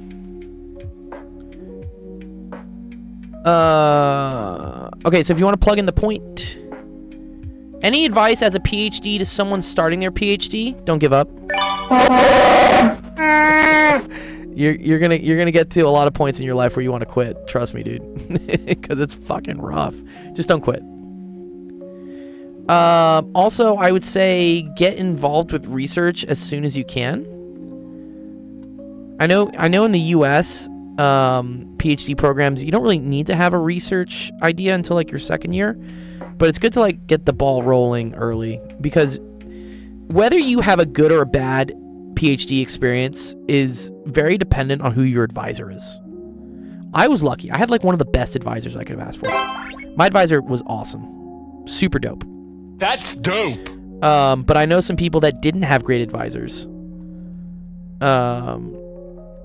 And so they had a miserable time, or they quit.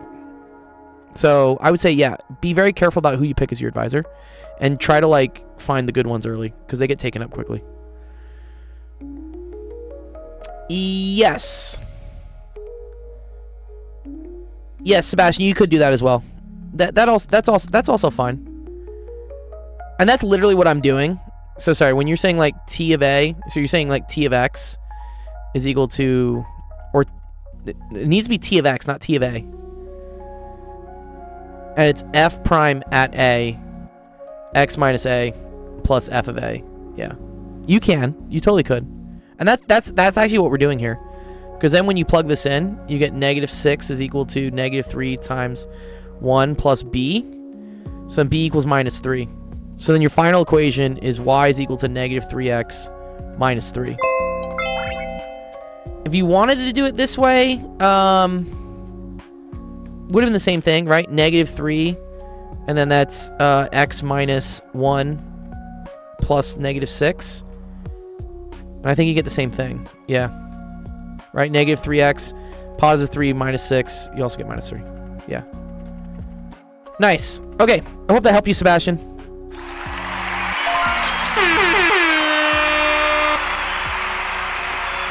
Who's next? Jawzy. Jawzy's next. Sorry, I went a little bit out of order because Sebastian had a quick question, and I mean, I know how to do this stuff. It's not hard. The hard questions, I get a little scared.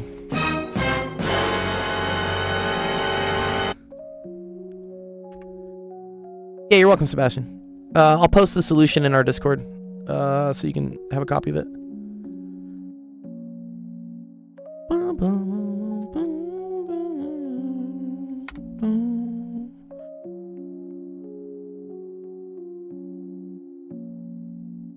Physics still runs on math? Oh yeah, no, physics basically is math.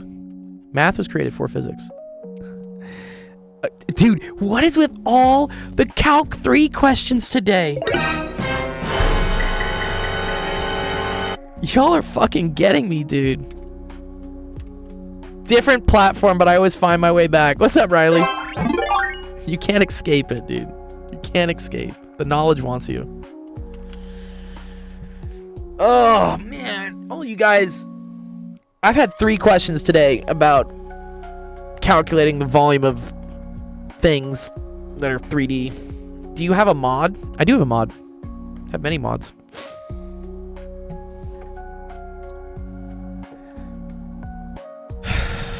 GMAT prep. I've tried to help my friends with some of their MBA homework. I just can't do it.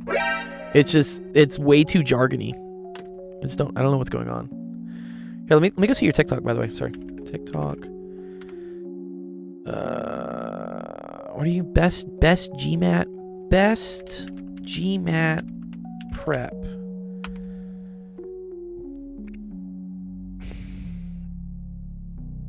Where's just like users? Nice. Hi, I'm Brian. I help MBA platforms reach their GMAT. That's awesome, dude. That's cool. Here, I'll give you a follow. Sick. Love this. You got like some videos about like characteristics to getting over 700 plus on the. I'm guessing a 700 is a great score or something. My name is Brian from Best GMAT Prep, and I help students get their target GMAT. Let's see score. what's it? An expert gives you structure to your studying and knows Experts all are great. the patterns. All this. The GMAT is about conceptual thinking. It's about building habits.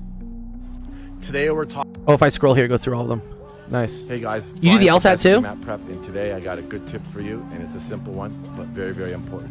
And that is only write your GMAT exams on MBA.com. You want to know why? Because they're the writers of your exam. The other company. MBA.com. What is MBA.com, dude? What? Dude, I'm learning so much today.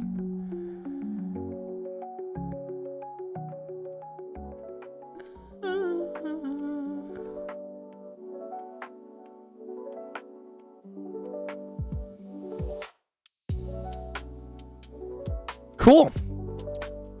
Fun stuff there, GMAT prep. Yeah, if you do the LSAT too, that's another big one that people do. You always seek knowledge. Yes, I'm glad there, Alistair. Bum, bum, bum, bum, bum, bum. Jeff says, this is just a subtraction of the surface area of 2 cones. Is it? Z equals x squared plus y squared. Oh, duh. Yeah, this is a cone. But they want me to parameterize this, dude. Oh, thanks for the rose, GMAT prep. Thanks, dude. I would say GMAT prep, just as like kind of like a little tip on one sec, on your, because I was going through your TikTok, right? For views, because I think you're almost at 1,000, right? And you need oh, you have more than 1,000. No, you have 600. I think you need to get to 10,000 before they let you live stream. But one thing that always helps, at least when I put out videos, is, okay, this is great. I like this little like title so people know what's in your stuff. But also, I would say more like sounds and animations. So on any of my TikToks I start with, it automatically starts with like some like sound, because the kids fucking love the sounds. Here are the 4 major rules you Here need there's to already know like a for bling. expanding and condensing logarithms. Yeah. The first log rule you need to know is called the Just sound effects, dude. Yeah. If you want to like get people like engaged, because kids these days have like no attention span. So sounds.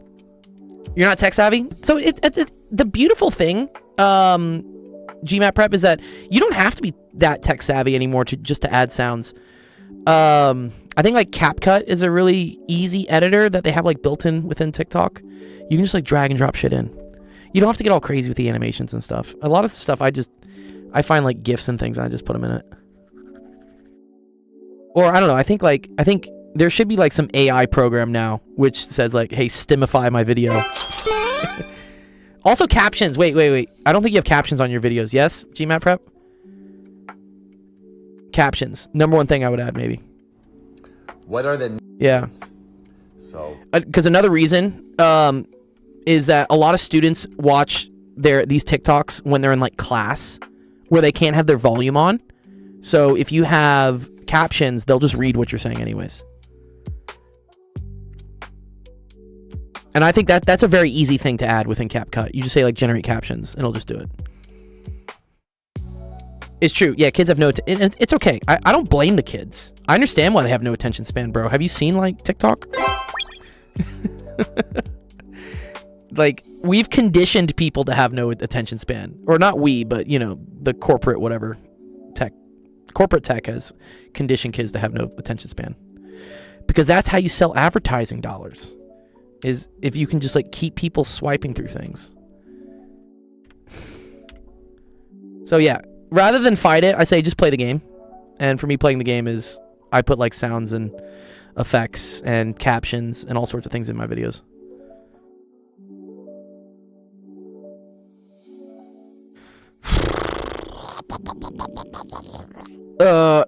Enclosed, you gotta play the game. You do, man.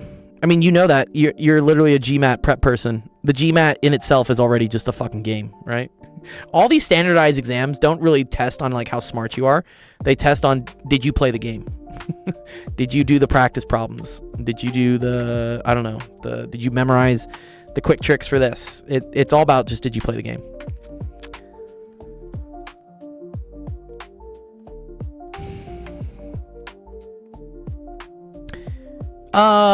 Jeff.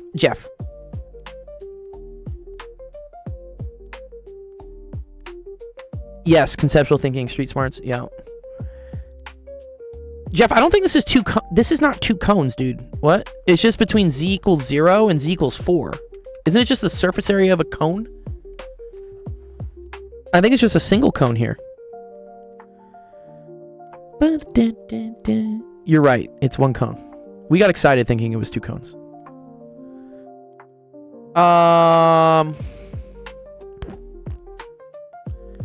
Surface parameterization in polar variables?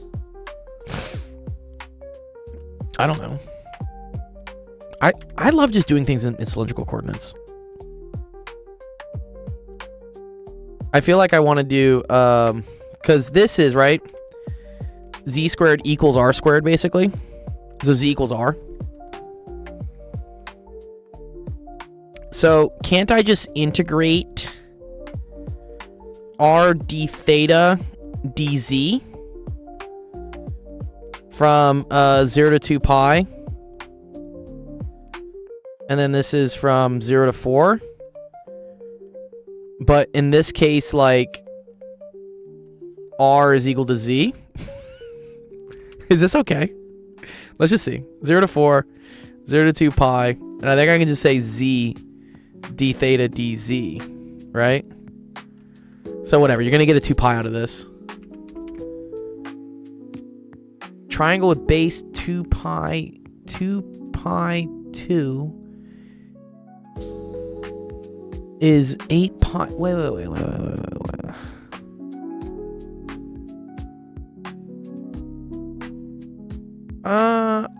Is it only this surface area? Or are they also including this? Oh wait, this should include it though. No, this won't include the face. So whatever. This is 2 pi z squared over 2 from 0 to 4, right? So what's that? 2 pi times 16 over 2. 16 pi? Yeah. Do you have to do the bottom part? I think it's just 16 pi. What's the surface area of a fucking cone?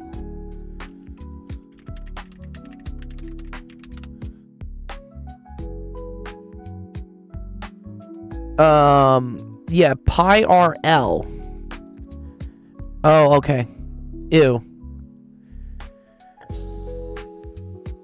Yeah, that's what I'm thinking, Jeff. I always get so lazy with this.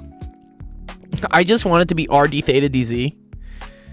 But I don't think it is. Yeah. Cuz it's like ds.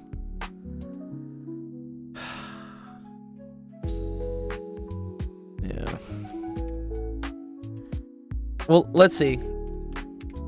Conics always gave me issues. Yeah. It's so fascinating because, like, conic section... This isn't exactly a conic section. It's a conical surface. Conic... But you are kind of right, GMAT prep, where the idea of conics comes from. It's actually really cool. So, conics... The reason why they're called conic sections is because they're sections of a cone. So, for instance, these are the conic sections you learn in, like, pre-calc. Circle, ellipse, parabola, hyperbola. And it's hilarious because all they are is just taking a cone, a conical thing, and you're slicing it different ways. So if you slice it exactly horizontal, it makes a circle. Otherwise, you get an ellipse, and then, yeah, parabola, hyperbola. Or this is actually kind of the better explanation for it. I don't think teachers ever show kids this. They just say, we're going to learn conic sections. And then kids just get really scared because, like, what the fuck is all this stuff? But this is where they come from.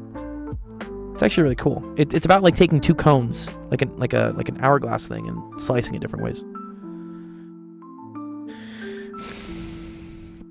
Okay, if this thing has a height for z equals 4 and z equals to r, right? Amir, yours is next. Amir, yours is next. Hold on, we got you, dude. You're next. Okay. If r squared is equal to 4 squared, r is equal to 4, right? Does that mean this is 4? This is 4. So this is like 4 square root of 2. So the surface area should be pi times 4 square root of 2. So it should be 16 pi square root of 2. I got 16 pi, and I think you're right, Jeff. I think the square root of 2 comes from me not being allowed to do this. I can't just say dz. I always want to do this, and I can't.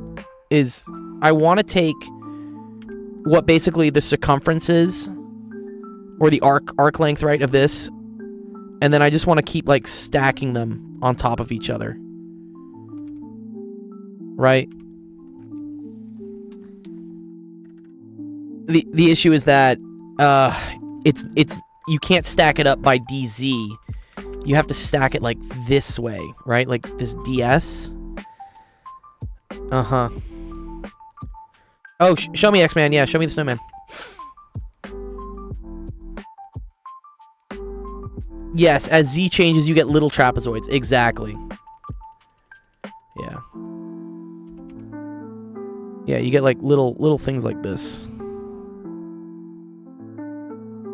Whatever. I can't really draw it, but yeah. Okay, so then, wait, how am I supposed to do this? Ugh.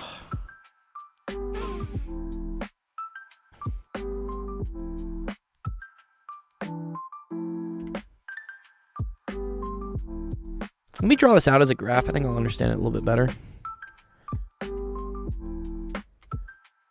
So let's say this is R, right? And then this is Z. And then this is, right, Z equals R. And I want this, I think. Where this is DR and this is DZ, yeah? And this is like DS. So what is that? So DS is equal to the square root of DZ squared plus DR squared, right? Yeah.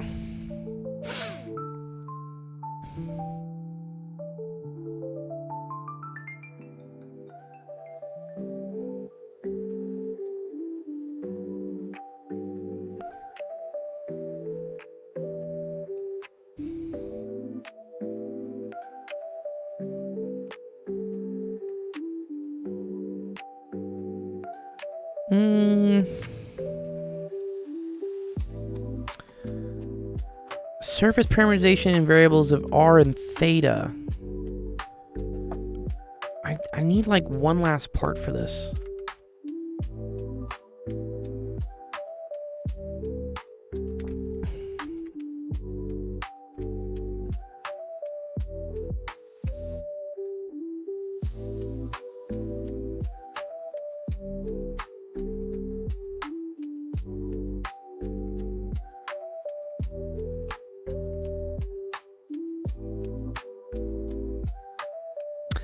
Oh, that's so rude. Wow. I'm seeing the solution for it. Oh my god, what? No.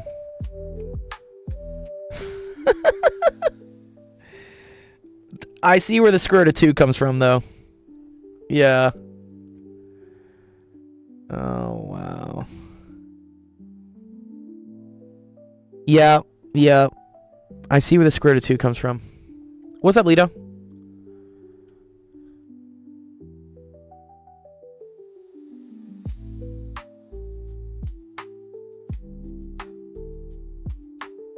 It's this Jacobian thing, dude. This thing keeps coming up all the time, right? So, like,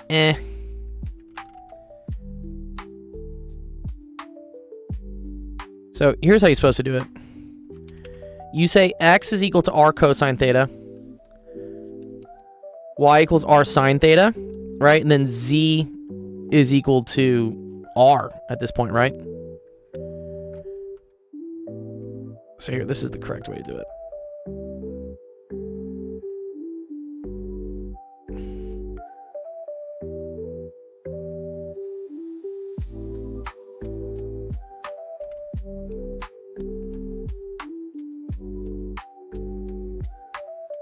Okay, once you have this, this is now your parameterization. So you say r cosine theta, comma, r sine theta, comma, r. But then you want to parameterize this just in terms of r and theta. So this is like our new parameterization. So you have to do, it's like you have to take, to get the surface area element, you have to do dx dr crossed with dx d theta. Right? This is the surface area.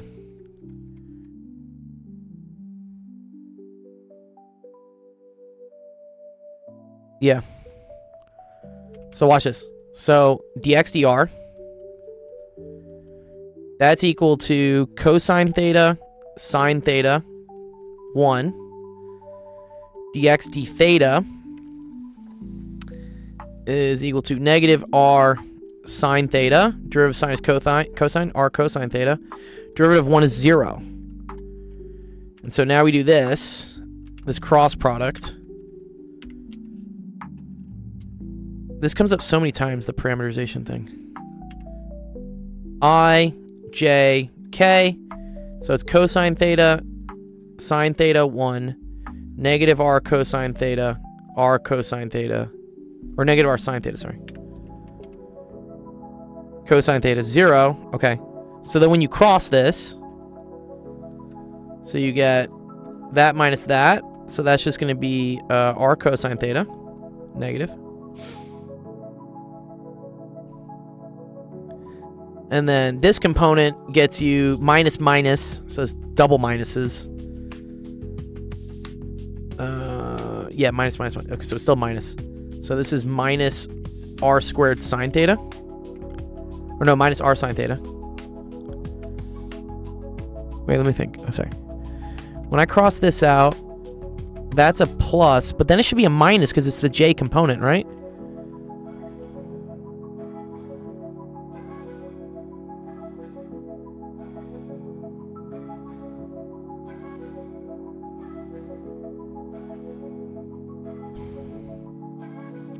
And then this component is going to be plus r cosine squared theta plus r sine squared theta. Very cool. This is just 1. Okay. So then you have, and these are all different components, right? Yeah, right, Riley? Yeah, it's plus minus plus. Yeah, right? Okay. And then so this is just equal to, so, okay. And then we need to take the magnitude of that.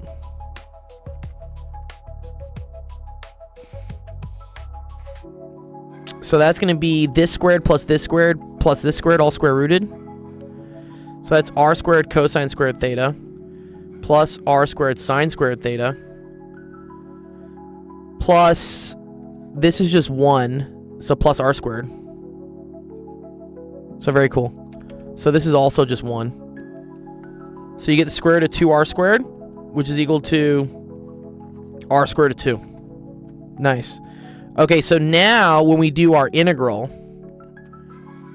we're going to go from 0 to 2 pi in terms of like d theta, and then r, because now we parameterize it in terms of, we got rid of z.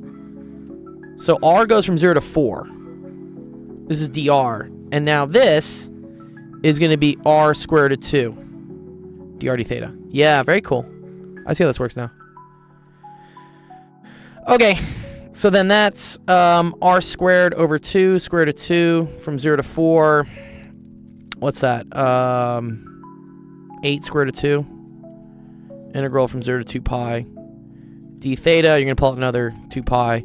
You get 16 pi square root of 2. That's the correct answer. Nice. Cool. Wow. Yeah, I wanted to do it this way. But you get 16 pi, which is wrong. It needs to be 16 pi square root of 2. And again, I think it's because you can't do this in cylindrical coordinates because you're not integrating up by dz. You're actually integrating up by like dl or ds. And so the easier way to do this is just kind of close your eyes, do what the transformation is, the parameterization, and then once you have that in terms of 2 variables, you take the partials with regard to each variable, you cross those, and then this is called like the Jacobian, I think, which is kind of like the surface area element, because it's dr d theta. Yeah. Because when you look at this, right, this is cool. Since we parameterized in terms of r and also in terms of theta, dr points that way, d theta points that way, dr d theta gets you, the surface area. Which should point... I guess it kind of points up though, right? Or you're flattening it maybe? You are flattening it. That's what you're doing. Oh, wow. Yeah, actually, this is really cool. You're taking this whole cone and you're like squishing it. So that now when you look in like this view of figuring out like surface area, right? You're just integrating a bunch of these things.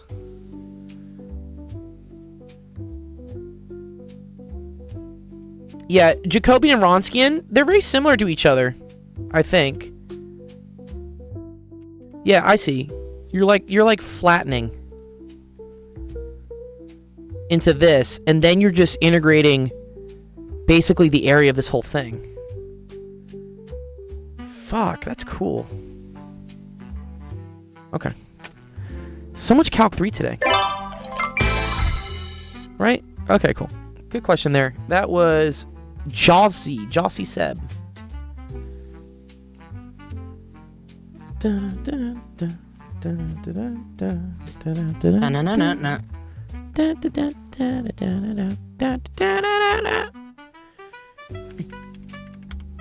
People want me to like make the playlist available.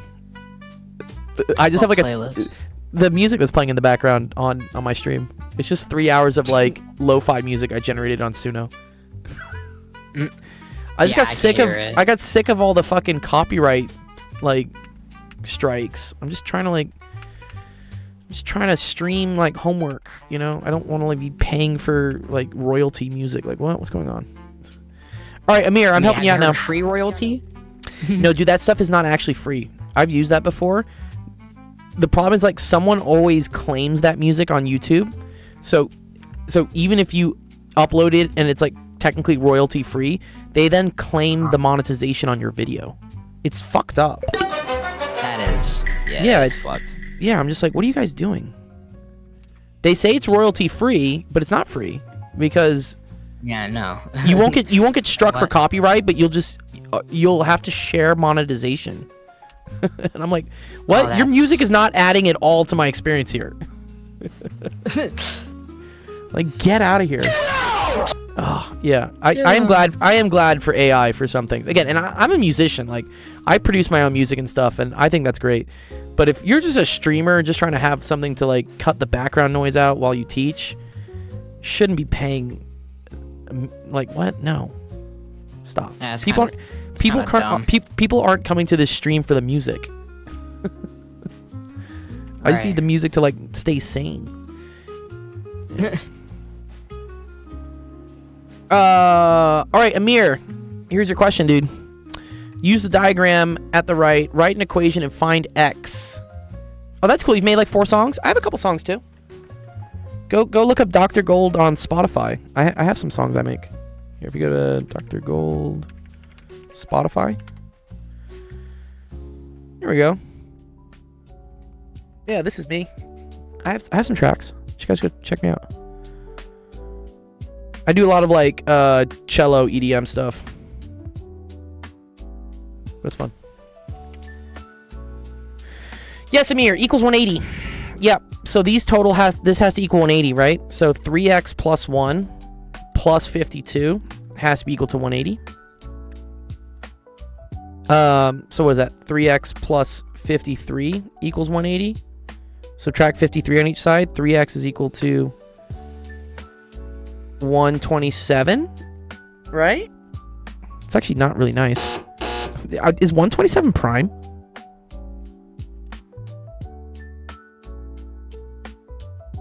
I think 127 is prime. Yeah.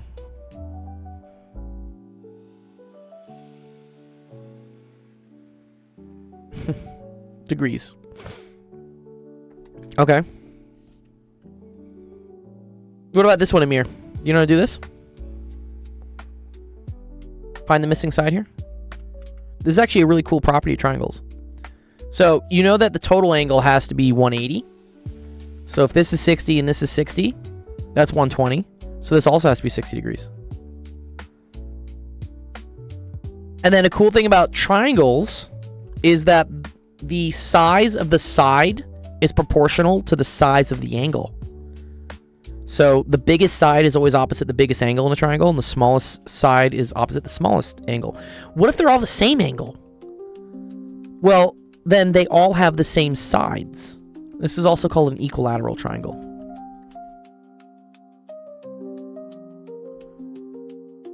Yes, proportional to the sine of the angle. Yes, which for small theta is directly proportional.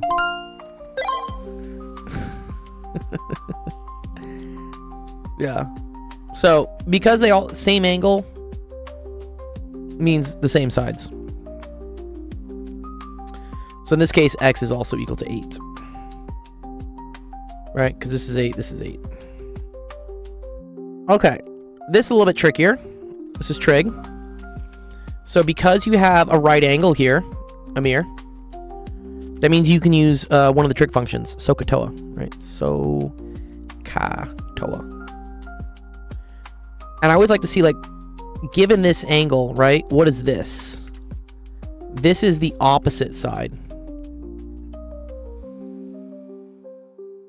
This side right here is the adjacent. Oh, thanks, GMAT. So, opposite and adjacent is which trig function? That's tangent. Right, TOA, opposite over adjacent, TOA. So I can just say, okay, so the tangent of 29 degrees is equal to x. No, not cosine here, Amir. Because cosine needs the hypotenuse. I don't know what the hypotenuse is. Right? This here, this is the opposite to this angle. For sure, GMAT. Thanks for coming by, man. My man. I hope to see more of your videos, too. Let me know if you ever have any questions, dude. You can join my Discord, for instance. You can just DM me there. I sometimes check my TikTok DMs, but I get flooded with so much stuff on TikTok. Oh, okay. Well, good luck, dude. Good luck with educating on TikTok. I'm a big supporter of that. All right, x over 27. Yeah?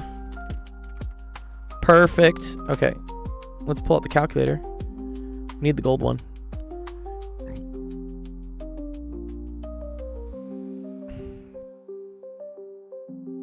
You always got to make sure you're in degree mode when you do this. So go to like, wait, tangent of 29 is basically square root of 3? Is it? Isn't it like 5327 though? For the 30, 60, 90? Is that what you're thinking of, Jeff?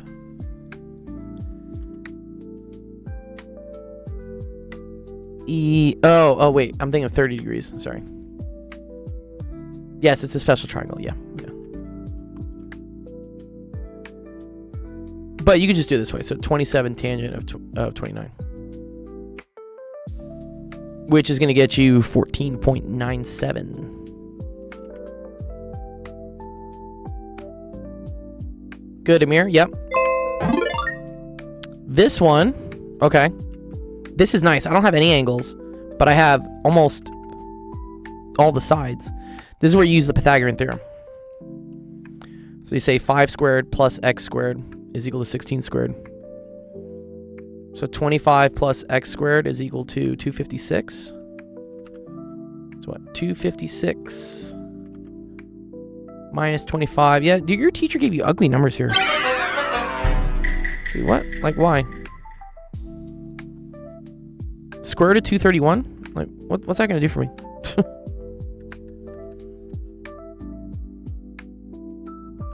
Or around 15.2. Cool. Nice. Good, Amir. Great. I'm glad you got it, dude. Nice.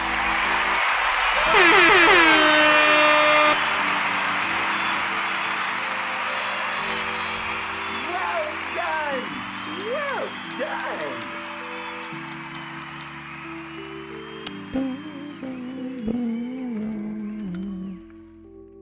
All right, let's see. Do some electromagnetism. Flip, if you submit one, I might do it. Let's see. What do we got? What do we got on the queue so far? So again, if you're just watching us right now, website is actualofficehours.com. Go there. You can enter your username, drag in a screenshot, and then if we click here on the live queue, these are all the questions that have been asked so far. So Babbitts is the next one. Ooh, we got a cardioid. Wow. Okay, cool. Lot of Calc 3 today. A lot of Calc 3. The apple-shaped r equals 3 minus cosine phi. Now, I think they're using, well,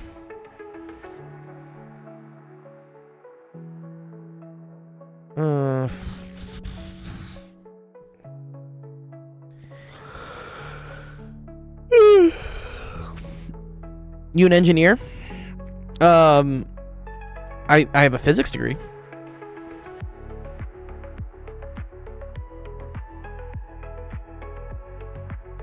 We can use disk shells? Yeah. Sorry, what is 3 minus cosine phi, though?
Because I think phi is measured from the z-axis then, right?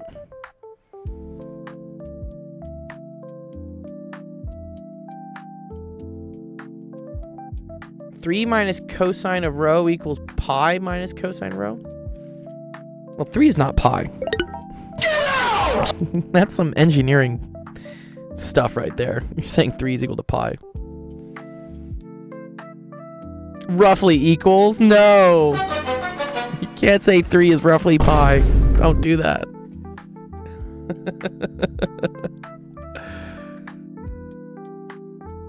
Oh, okay.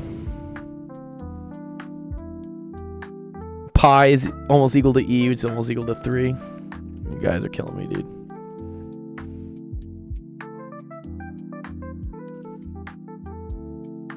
So the interesting thing here, though, is, right, this is measured when theta is measured from, like, the x-axis. But if this was, like, x and z, or y and z, right? Yeah, chat, I can help you out. Next month is my JEE. Oh, no. JEE is rough, dude.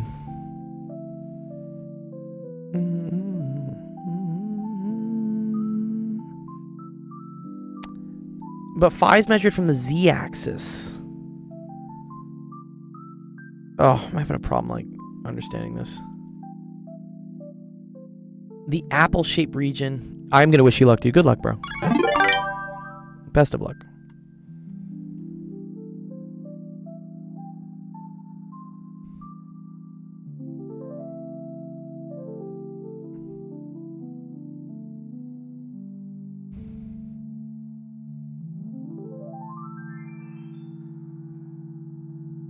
What's up, Feminomenom? Feminomenom. Dude, Zach, there's been so much multivariable tonight. It must be finals for the Calc 3 kids. I'm guessing that's what it is. Like, do all Calc 3 teachers just give tests, like, right after Thanksgiving?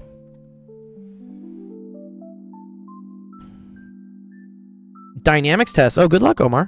Good luck, man. Sorry, let me... Can I just, like, graph this a little bit? I just want to see this. Because they said revolved around the z-axis. Yeah, that are finals, yeah, right? This is x, this is y.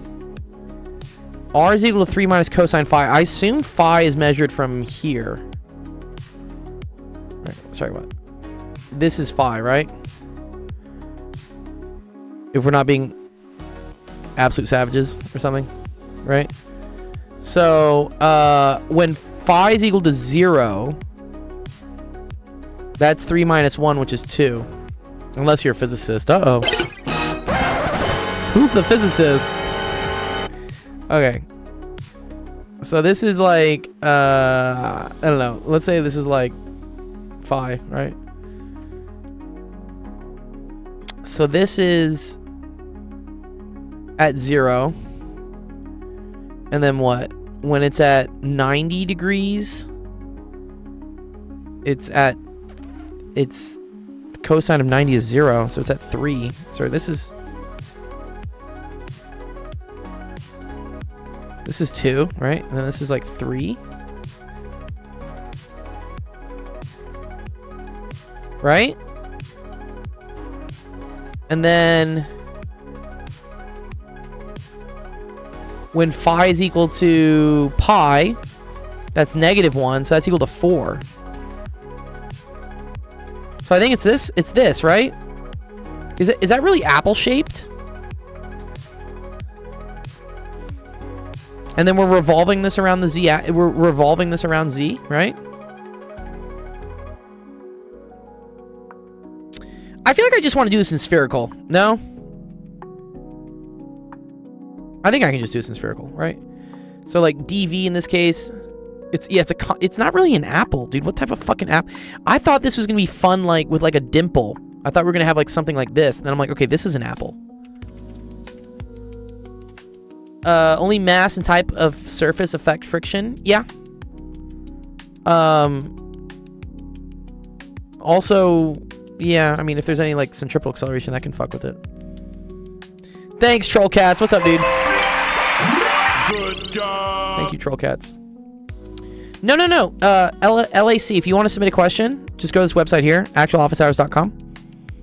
And then you can drop in a screenshot of your question, and we'll do it. Okay, I think it's just this. I think it's just r squared sine phi dr d theta d phi, right? And then phi is going from 0 to pi, and then theta is 0 to pi over 2. And then r is from 0 to this. No? That's what I think it is. I think what it is. Fuck. Make this 0 to 2 pi. That's d theta. We have 0 to pi, d phi. And then we have... I think it is r squared. Gwyneth says, actually, where the joint to the leaf is on the z-axis, so the curvature is wrong where you designed it on z. Did I? I think we done goofed. Uh-oh. You mean rho? I use r squared. I know it's rho. I like using r. What's wrong with r?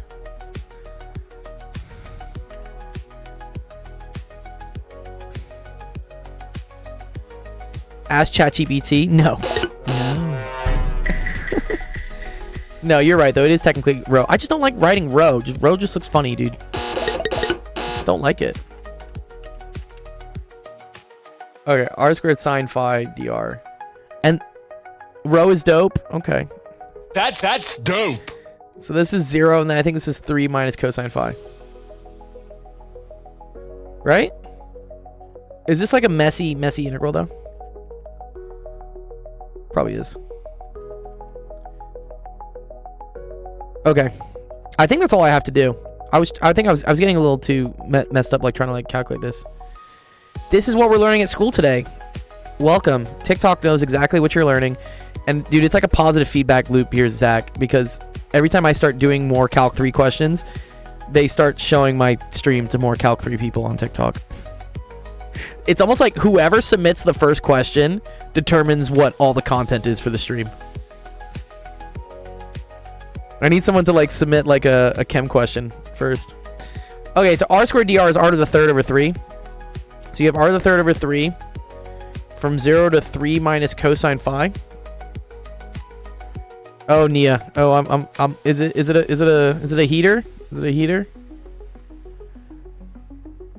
Okay. So cool. So then we still have 0, 2 pi. It's just all logs. I like logs. Logs are great. 1/3, and then this is 0, but this is not. So then I have 3 minus cosine phi to the third.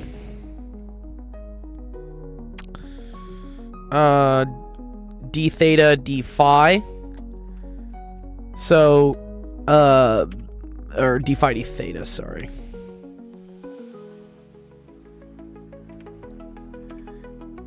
Yeah, do this. Well, oh, wait. I almost forgot. There's still a sine theta here. This is actually not too bad. Watch this.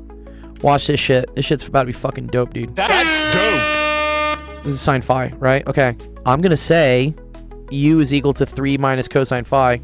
Hell yeah, Gabe knows what's up. So then du is equal to negative sine phi d phi. I almost missed it. Yeah, if I didn't have this would be trouble. But it's not. Okay, beautiful. And actually, sorry, du is equal to positive, right? Because we already have a minus and then another minus. Oh, so this is beautiful, actually. So this is literally just u to the third du, which becomes u to the fourth over 4. And then, so that's going to be 3 minus cosine phi all to the fourth over 4, evaluated from 0 to pi.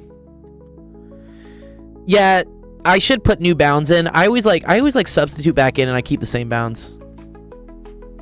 You're right, Zach. Your way is like the correct way to do it. I love back substituting though, dude. I know it's so wrong. Okay. Because 3 minus cosine, right, that's 4 to the fourth over 4 minus 2 to the fourth over 4, which is the same thing Zach said. It's just 2 to 4. Okay. And then we're going to integrate d theta with another just like 2 pi. So whatever, I'll just pull the 2 pi. So we get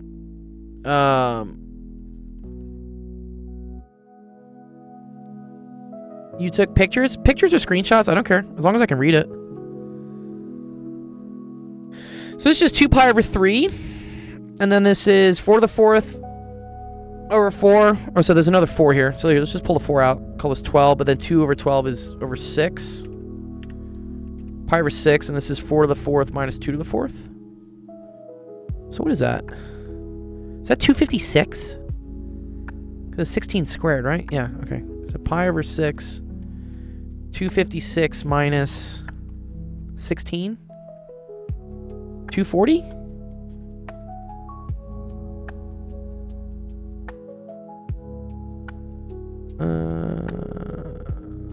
I fuck up here. Right? For the 4th, I feel like is... Yeah, 256 minus 16 is 240. Okay. Okay, so we get pi 240 over 6. Oh, okay. Yeah, it's just equal to 40 pi. Do you know cast rule? What's the cast rule? Nice. Okay, cool. Great question. That was actually kind of fun. Thank you, Babbitts. Well done. All right. You checked it as well? Nice. Appreciate that, Fem. Feminomenom. This was Babbitts. Oh, I know all those. Sine, tangent, all on a Cartesian plane? Yeah, I know about sine and cosine. They're pretty good friends of mine.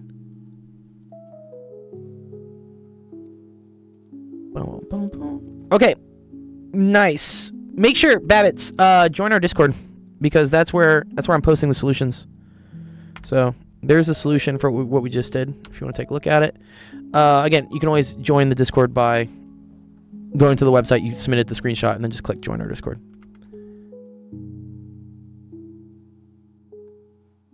Oh, all students take calculus. Oh, I see. You're already yeah, all students take calculus.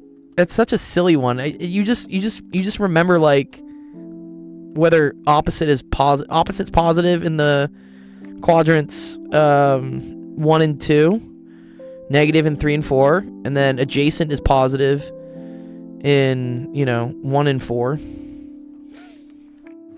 All students take Coke? No. What school do you go to? Okay. Ame. Oh, nice. Okay. Which one do you want me to do here? Maybe I think part of number 3 probably, right?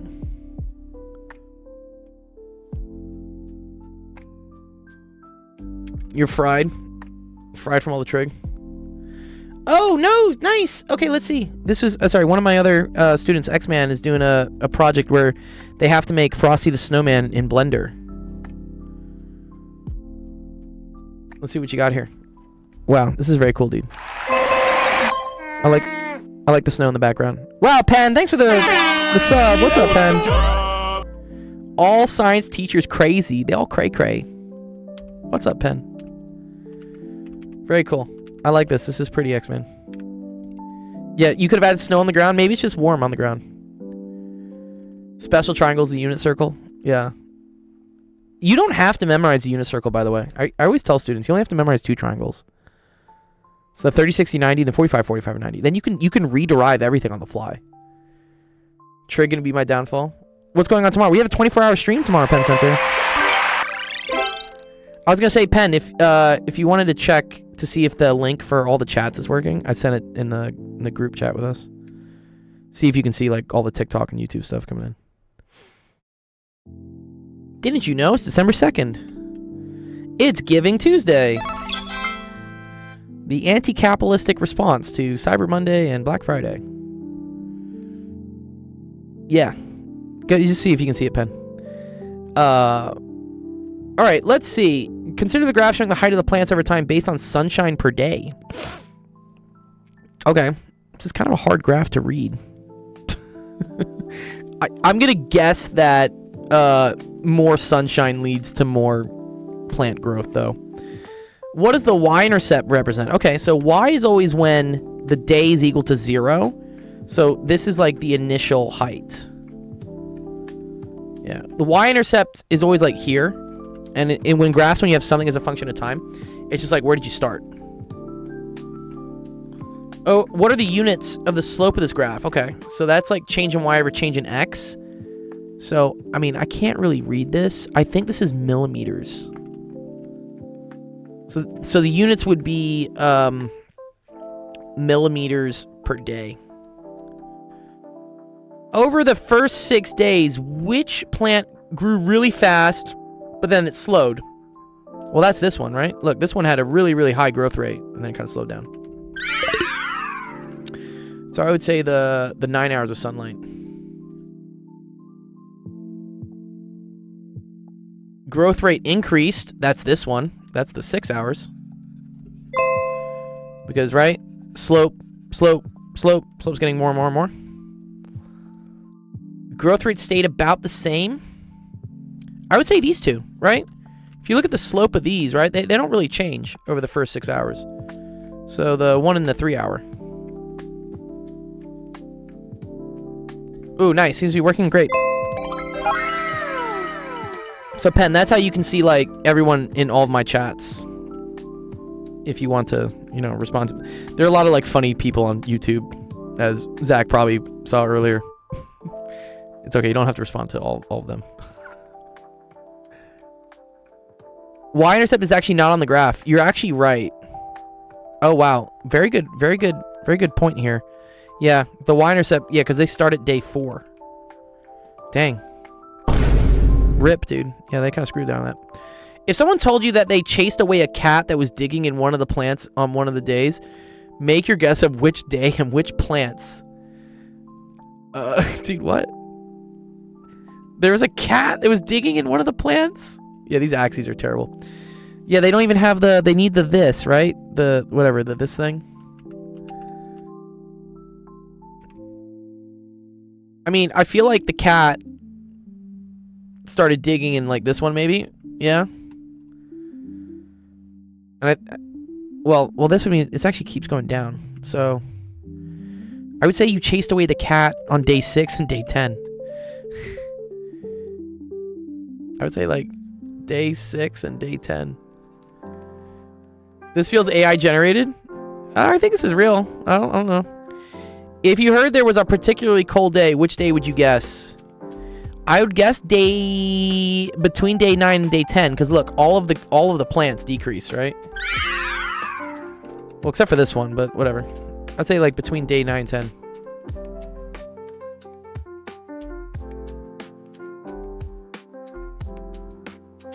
One plant was near the warm house. Which one? Oh, well, that was this one. Because, like, when these ones decreased, this one still went up. So I would say the 1 hour. One plant was more impacted by the others by the cold. Which one?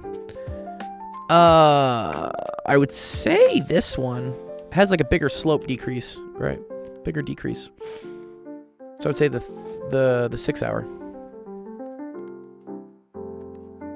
I would say, like, bigger drop. 1 hour, not much of a drop.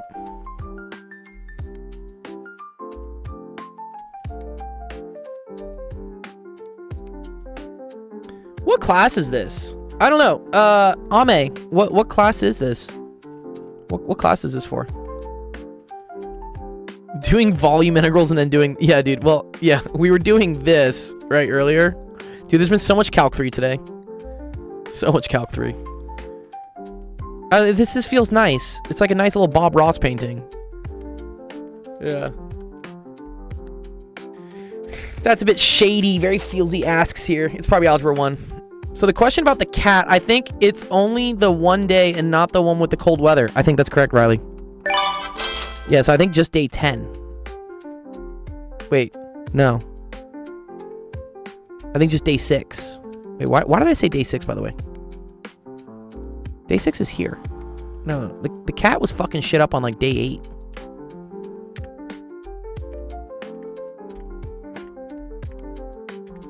Yeah, you want one where there was just, like, 1 decrease. So I think day 8 makes most sense. Yeah, okay. Day 8, and you can say, like, only 1 plant.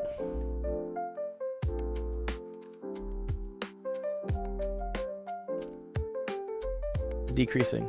Yeah, this is deceptive, right? Yeah. Well, because it was cold. And then this one was next to the warm house, and this was the cat.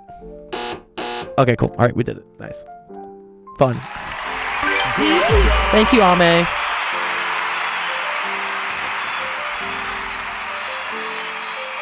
Well done! Well done!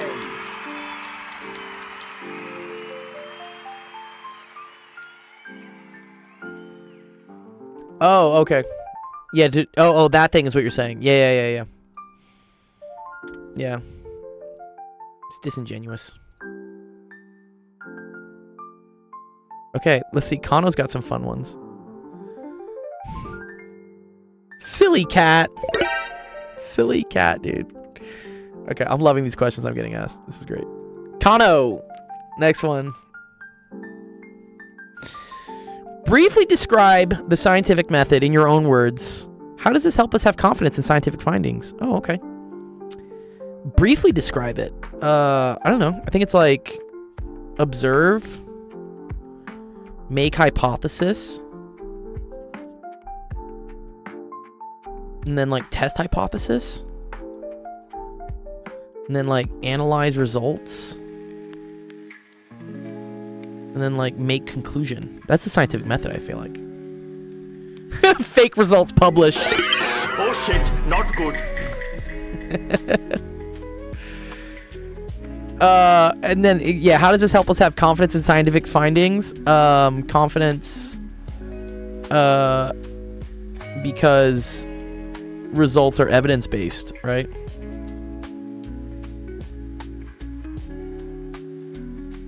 Measure, claim, win big. Yeah, we could just say, like, question mark, profit.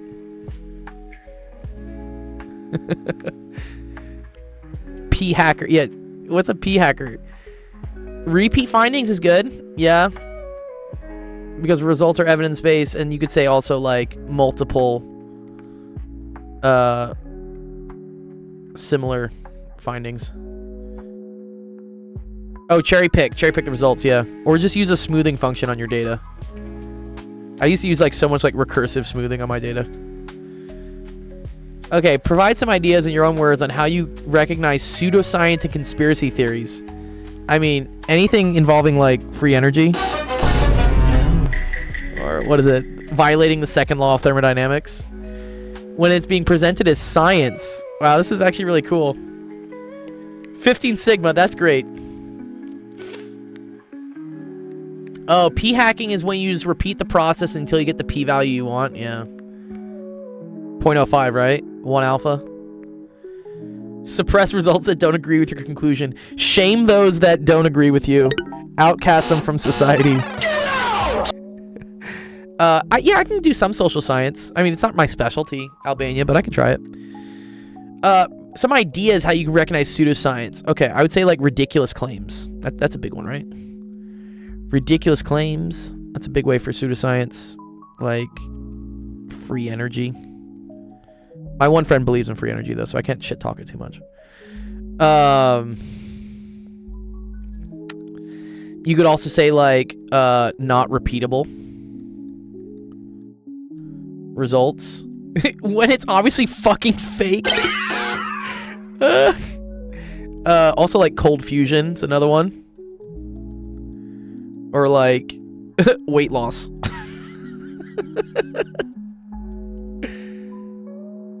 In theory, chemistry is matter and cooking is matter. Chemistry is science. Wait, what? What are you saying there, Samsung dog? So yeah, I mean, the classic one is if no one else can repeat the experiment, it's probably fucking pseudoscience. Yeah, not repeatable results. You can also say like not peer reviewed. There's as much shit as I do give like the peer review system. Mainly because paywalls suck. So does reviewer number 3 always. But it does have merits in that in order to publish something, you have to convince other people that what you did was legit. Temperature is all relative. I'm the next Einstein. Pseudoscience is mainly to me about an attitude, not bothering to address what others care about, just plowing on with no concern. Yes. Honestly, like, have you watched that Joe Rogan interview with Terrence Howard? The first one, he's very, very pseudoscience-y, and he just plows through saying, I'm right, I'm right, I'm right. And then he has another one with, I think, Eric Weinstein or something, and Joe Rogan. And it's great to see because Terrence starts, like, thinking to himself of, like, oh, maybe I should, like, you know, take a step back and, like, think about my results. Yes, we got the baby voice going. We need the baby voice for the pseudoscience. Okay. Briefly describe a reason why an individual, a company, and a country would each start spreading a conspiracy theory as truth. Thanks, Zach. I needed to hydrate too. Why would a person start spreading a conspiracy theory as truth? We could just say, like, personal gain. I don't know. Yeah, for sure. Yeah. Eric's at it. Yeah, Eric is, like, kind of pseudoscience-y as well.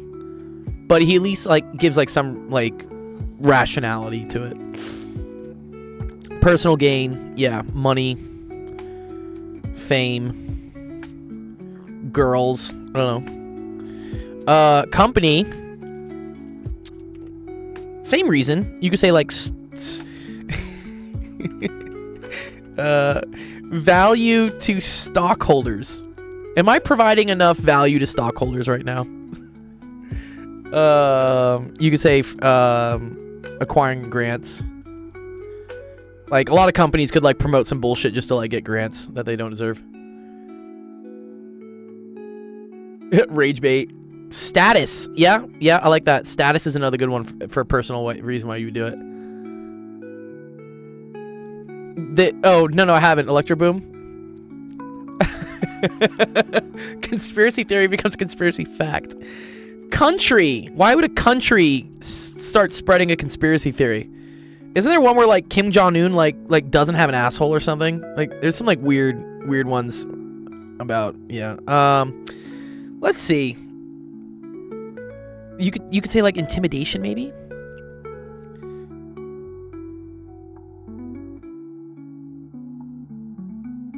Joe Rogan is just unemployed. Propaganda. Very good. Yes, propaganda. Yes, that's a big one. What else for a country, maybe?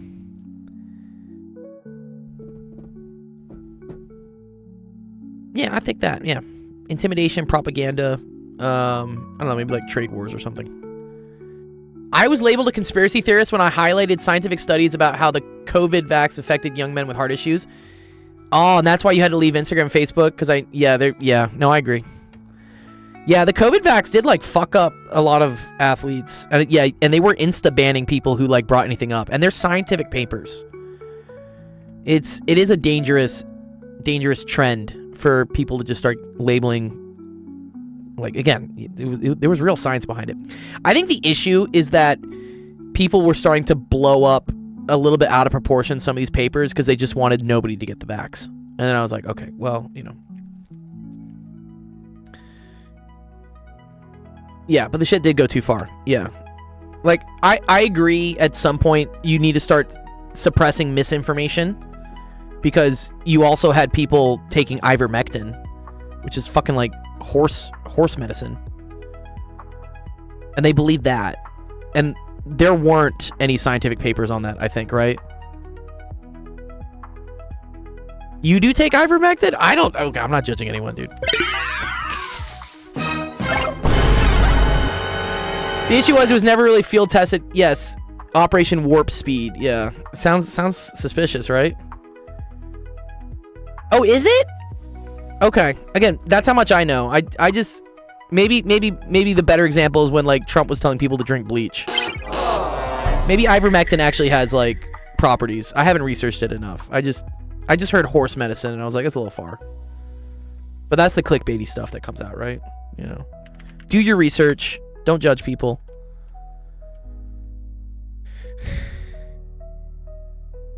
The worst thing about ivermectin was the horse doses. Oh, I see. So people weren't even doing, like, human doses of horse medicine. Yeah, a horse is huge. Very big animals. And I will agree, my opinions on the COVID vax definitely changed over time.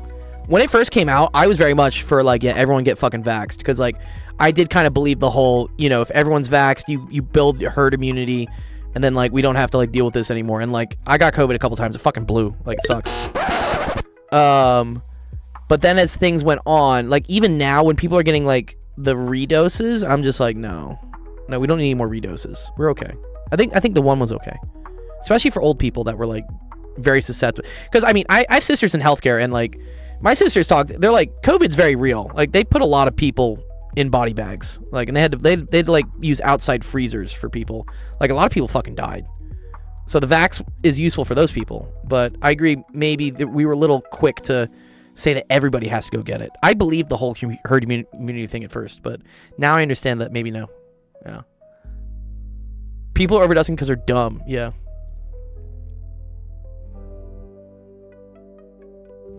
Oh, I see. Okay.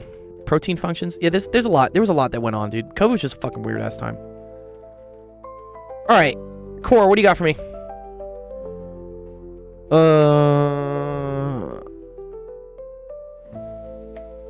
Oh, for sure, Penn. Oh no, he lost his job? That's fucked, dude. I don't think anyone should have lost their job.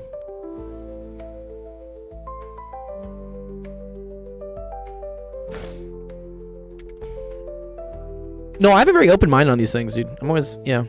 And I think viewpoints can shift. I think that's a totally human thing. You didn't talk to your family for 3 years? Oh, fuck, dude. I'm sorry, dude. I will agree. I had like some contentions with my family. My family was like very mask heavy. They were like masks all the time.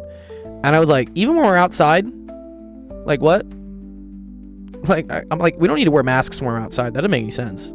But they went a little extreme on it. But again, they're in healthcare, so I couldn't really like say much because I'm like, they're having to deal with it all the time. I'm just chilling playing Battlefield and Warzone. Yeah, no. I did too, yeah. There's nothing wrong with it. I also like, I have some friends that want to shame like other people for wearing masks, and I'm like, no, dude, let them wear masks. I love that they're wearing masks because that means they can't get me sick. Like, more people want to wear masks, fucking go for it. I do not care. But forcing me to do it, I don't really want to do that all the time. Or I'll just like not attend those things. Yeah. You have an excess of freedom points? I need like the America Fuck Yeah like soundtrack or something. All right, what do you got for me here, Core? Equilibrium. Exactly, Pen. Yeah. A roller and a pin. Determine the reactions at A and B.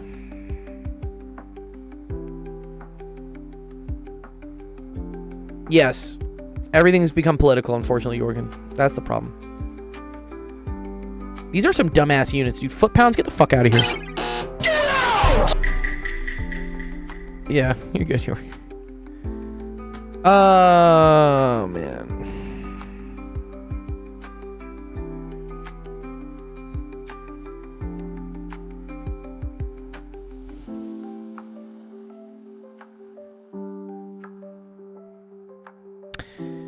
Pin has two reactions. Wait. Pin has two reactions. Roller has just one normal to the surface. Oh, interesting. Okay, so you're saying that, like, this, for instance, has, like, force in this direction and in this direction, but the roller only has force normal to the surface? That's cool, Benzin. Is that really how a roll? I guess that's how a roller works, right? It's a fucking wheel. But wait, isn't this the same as having two reactions? Technically? Doesn't this also have like a net reaction? It's statics. Okay. The reactions at A and B. Okay. Oh,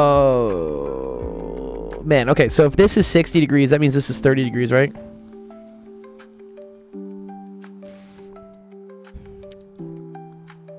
So and do we choose this to be our rotation point? Chemist here, the thing is not moving. Yeah. Okay. I think this is like my origin, is what I'm gonna say, right?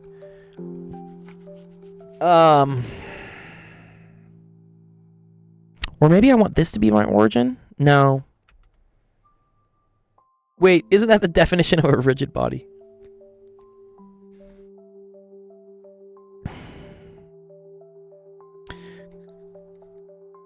Rigid body, me one of the weed muffins. Dude.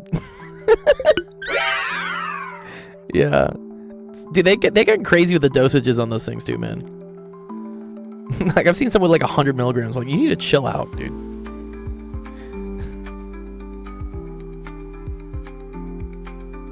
Oh, calculate the forces at A to cancel the AX and AY forces. You mean sum of X, sum of Y benzene, right? So, yeah, if we have torque going this way... Oh, man, that's so weird. 800, dude? That's too much, dude. No. I'm gonna have a bad time. Yeah, chill out. Yeah, 100 would definitely chill you out. I have forces from here. I have forces from here. How do I know what forces come from this moment? Or there aren't forces? I feel like there has to be forces if there's a moment, though, no? Because I want to say sum of forces in the X direction would be... it would be like... What is this? Force B? So, like, FB... cosine of 30 degrees. And then... I feel like... this is the only other force, right? And so then minus FAX, right? And then sum of forces in the Y direction. You have FB sine 30 minus 250. And then plus FAY, right? And then this all has to equal to 0. I'm curious, Benzin, if this moment provides any forces.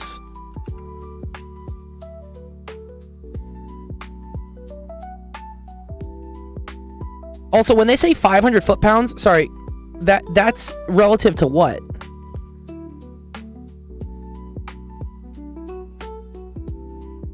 Yeah, moment is its own separate sum. I agree. But usually when I have like a moment, right? The moment has to be referenced to like some rotation point, right? I always like to think of moment as torque, but I know it's like static torque.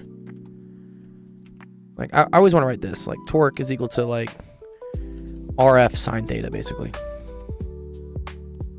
It's just lumped in. Statics.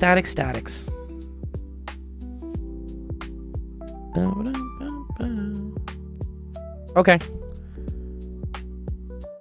Like the 250 pound. Okay. So we're just going to say that this is positive moments, right? Okay, so let's do sum of moments. So you have 500. The moment around about D. Oh, thank you, JC. JC saying the net torque here is equal to 5. Oh, fuck. Okay. I think what you're saying. Okay, great.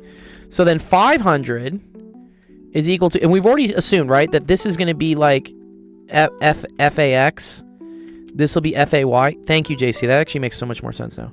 Okay, so this will have an opposing moment, right? So I'll have negative FAX times 1.5 feet, right?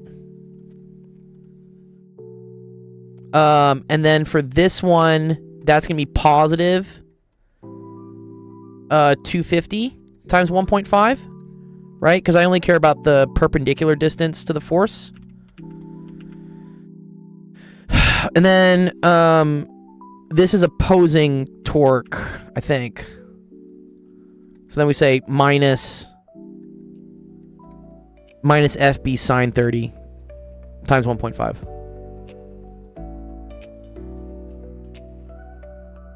Cool.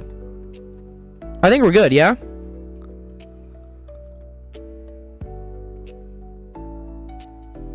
Okay. Do I just want to set up a systems of equations here? I feel like I want to. Because it's 3 unknowns, but I have 3 equations, right? Right? FAX, FAY, and FB. So what is that? So that's...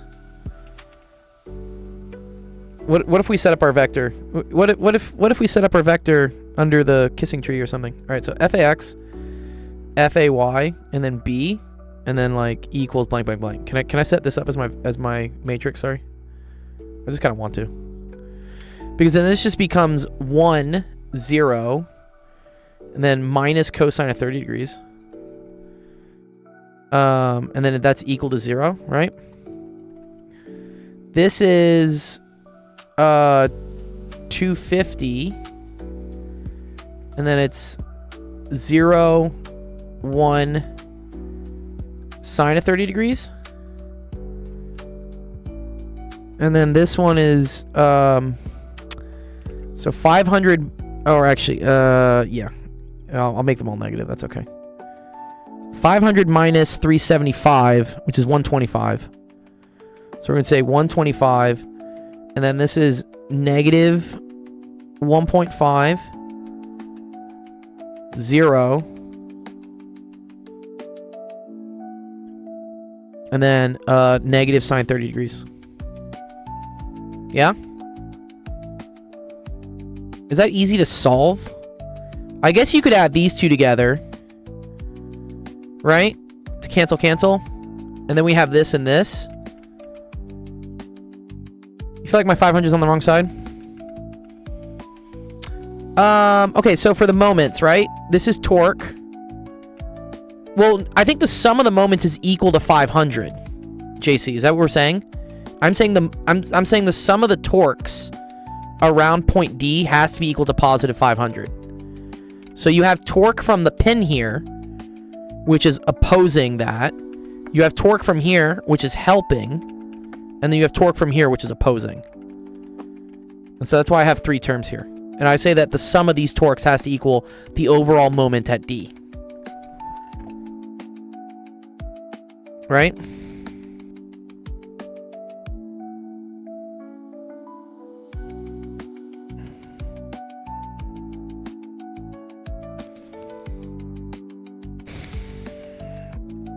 I think.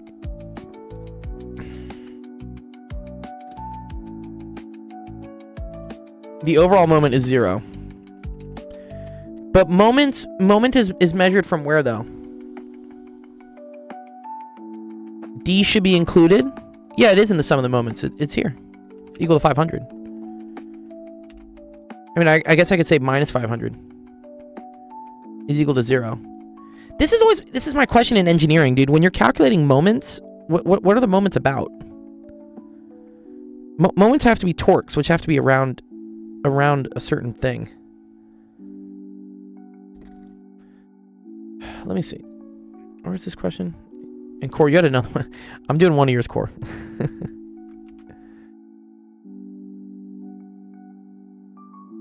Here, and then here, I'm gonna have chat just like choke on this for a second. Go have fun, chat.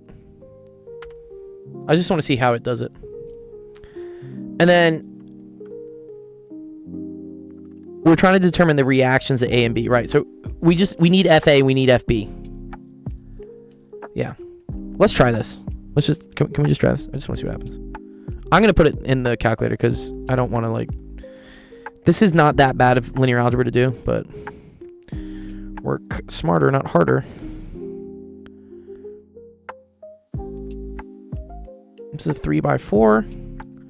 So 1, 0, negative cosine of 30.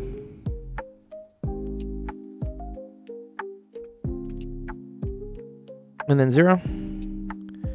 0, 1, sine of 30.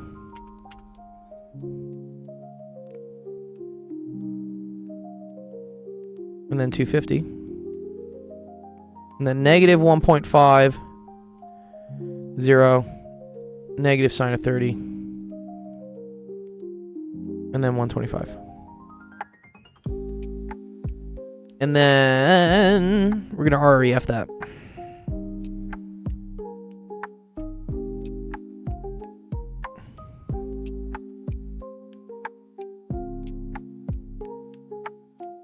So what do we get?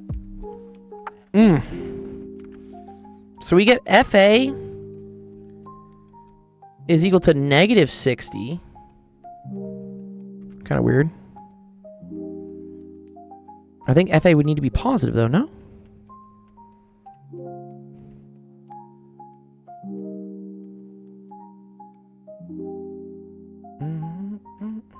Negative 69.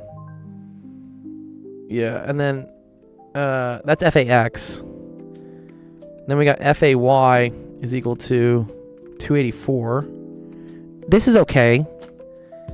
And then B is equal to negative 69. Okay, well, none of this makes any sense then. So maybe, JC, you might be right then, because I don't think B can be negative. Right? Didn't we state this has to be, this is an, oh, wait a minute. I defined this direction. Oh, I fucked up. I defined this as positive. No. Damn it. Man.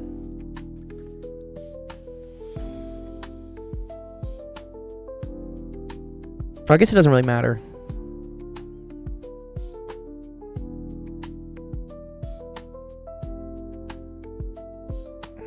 No, it's okay, right? Because when I was calculating torque, that's opposing. That's negative. That's helping. And then that's opposing. FB cannot be negative. Yeah. This is wrong.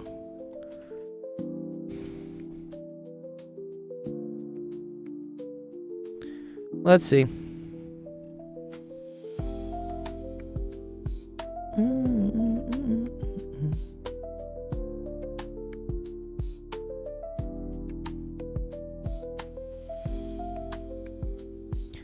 So funny. They say, oh wait, this moment is not clockwise. That moment is counterclockwise.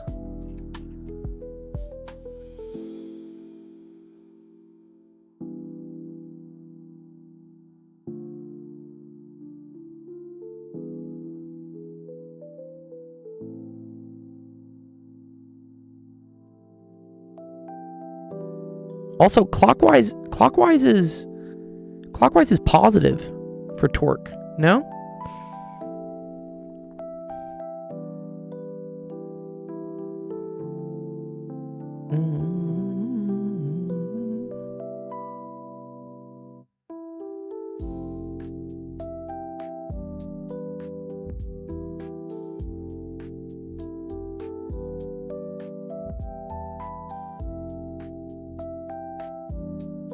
How long's the queue? Sigmund says, about 6 questions.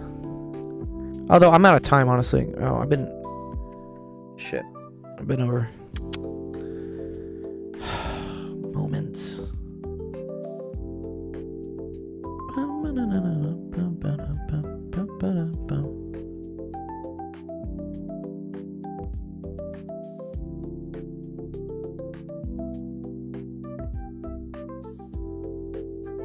I feel like we got kind of close answers.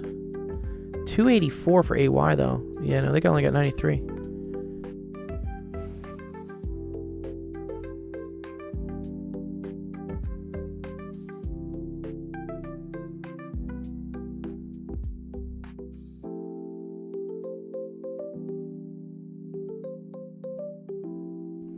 Yeah, interesting here. So they say moment formula about A.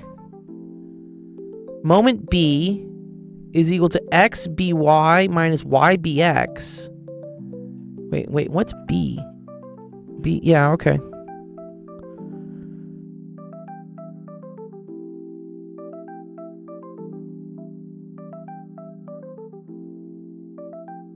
Oh, fascinating.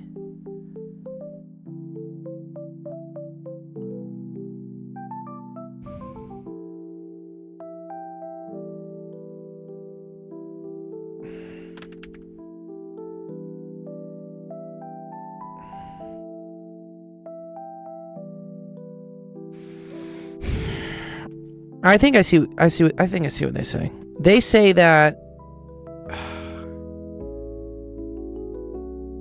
What's up, X-Man? Sorry, where's this one?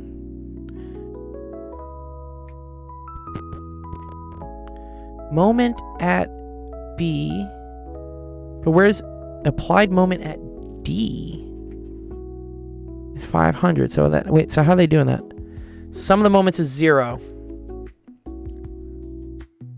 Oh, okay. No, oh, interesting.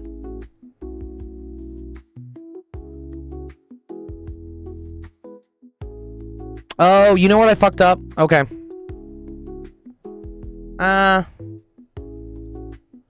Yeah, I think this is gonna be the last one of the day. So wait, you have torque. Yes, you have torque from this, and you also have torque from this. Oh, I screwed this up. Sorry. Yeah. It's minus FB sine of 30. But then, that's this force. But then this force does also generate torque by this distance. And that's counterclockwise. So then it's minus FB cosine of 30 degrees. And then this is equal to this distance, which is times 3. I think. Oh wait, no. We said from here. Sorry, I'm doing it from this rotation point.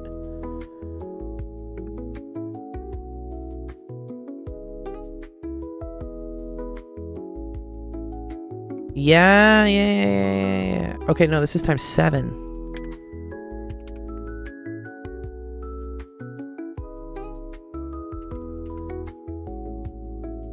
Lock in, gang.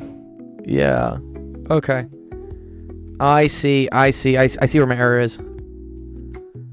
Okay, but then what is that? Oh man, that's ugly. This is not just sine of 30. Also, I think we're missing some distances on stuff.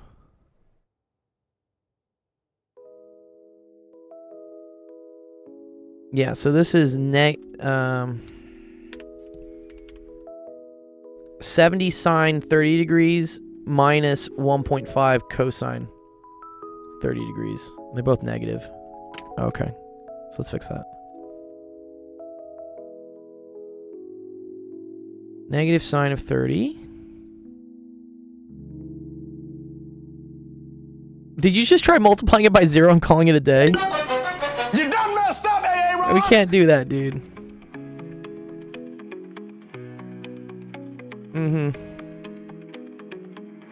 Okay. Let me store that as x. Right, okay. Negative 4.8. This is negative 4.8.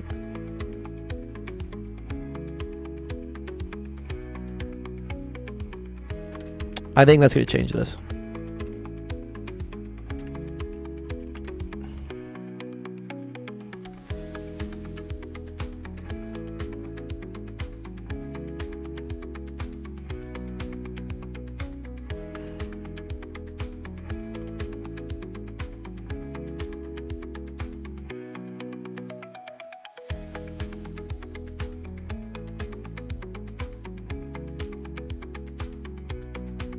Nice. Okay, there we go.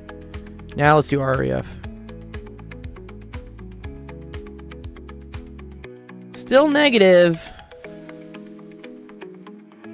Okay. I'm out of time. But here, I'll put this one in the Discord for us core. Maybe one of the other engineering people wants to like take a stab at it. Yeah, let me see. Sorry, Max, I didn't get to these. That's a good one, Max, too. Yeah, man, so many good questions. It's all right.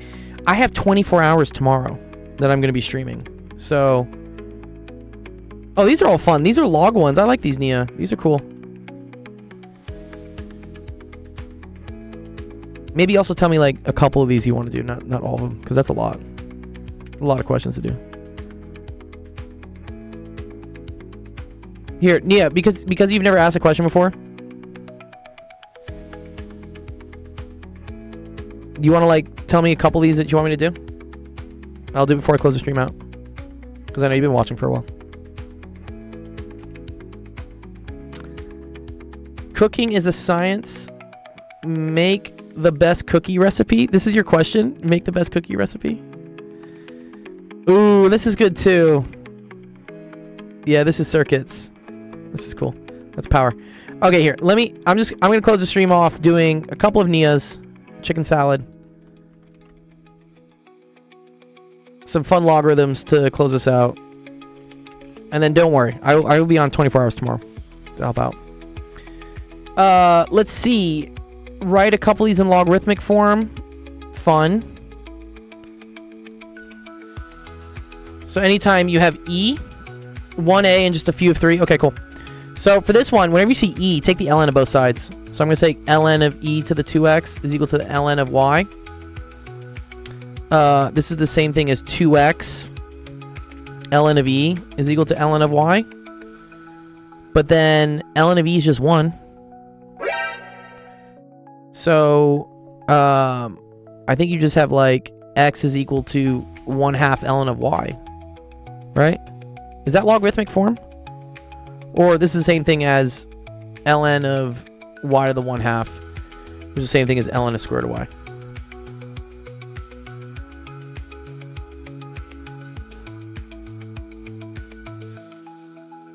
I think that's logarithmic form for like x equals.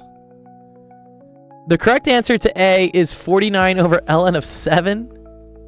What?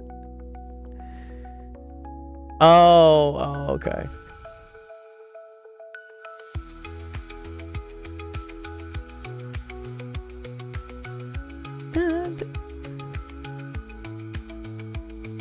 ln of 49 over ln of 47. ln of 7. I broke the rules, though. No breaking the rules. No. This is a log-based thing you do. I think it's log-based 2. Oh, for 3A. Oh, I see. You did the change of base. Yeah, you just did. Oh, it's ln of 49 over ln of 7. That is technically correct. Yes, for this one. Yes. Log base A of B is the same thing as ln of B over ln of A. But ln is not the correct thing you want to do with base 7. Okay. So for this one, again, whatever the base is, this case, it was base E. That's why we took the ln of each sides. This one is base 2. You want to take the log base 2 of both sides. So you say log base 2 of 2 to the negative 3 is equal to the log base 2. And then 1/8 can be written the same thing as 2 to the negative 3. Reason for that, right? It's 2 to the negative 1 is equal to 1/2. So then 2 to the negative 3 is equal to 1/2 all to the third, and that's equal to 1/8. Now, log base 2 of 2, that's just 1. And negative 3 comes down. So you say negative 3 is equal to log base 2 of 2 to the negative 3. Oh, duh. Yeah, you just get negative 3 equals negative 3. So what do they mean write it in logarithmic form? Oh, I think I see. They want you to write it this. They want to say log base of 2 of 1/8 is equal to negative 3. I think that's the way they do it here. Yes. Yeah, thanks, Jeff. Yep. Yeah, so when this one is like 8 to the 1/2 is equal to 8, this is log base 8 of... Wait. Sorry, 64 to the 1/2. Log base 64 of 8. Wait. Is equal to 1/2. Yeah. Okay. A few 3, mainly the fraction ones. Okay. Fraction ones. Like this one? So here, let's do this one correctly, though. This one's actually not too bad. So this is the same thing as log base 7 of 7 squared. Because 49 is the same thing as 7 squared. You can pull the 2 down. Log base 7 of 7 is 1, so it's just equal to 2. Let's see this one, for instance, right? This is the same thing as log base 5 of 5 to the 1/2. Because how you write square root of 5. So the 1/2 just comes down. 1/2 log base 5 of 5 is just equal to 1/2. Same thing for that, same thing for that. Let's do one of the fractions. This, yes. This is the ln of e to the minus 7. Right? 1 over e to the 7th is e to the minus 7. Now you can pull the minus 7 out front. ln of e is just 1. So you just get minus 1. You just get minus 7. Same thing here. You always want to think about, like, how do I write this in terms of this? So this is the same thing as log base 9 of 3 to the minus 1, but 3 is not really the same as 9. But I do know that 3 can be written as the square root of 9, right? So I could say, okay, log base 9 of 9 to the 1/2 to the negative 1, right? Square root of 9 is still the same thing as 3. So then you get log base 9 of 9 to the negative 1/2. Now the negative 1/2 can come out front. And you have log base 9 of 9. Log base 9 of 9 is 1. Final answer is 1/2. Cool. This is just 300. E to the ln of whatever, that just goes away. Same thing here. This is just equal to 3x. That goes away.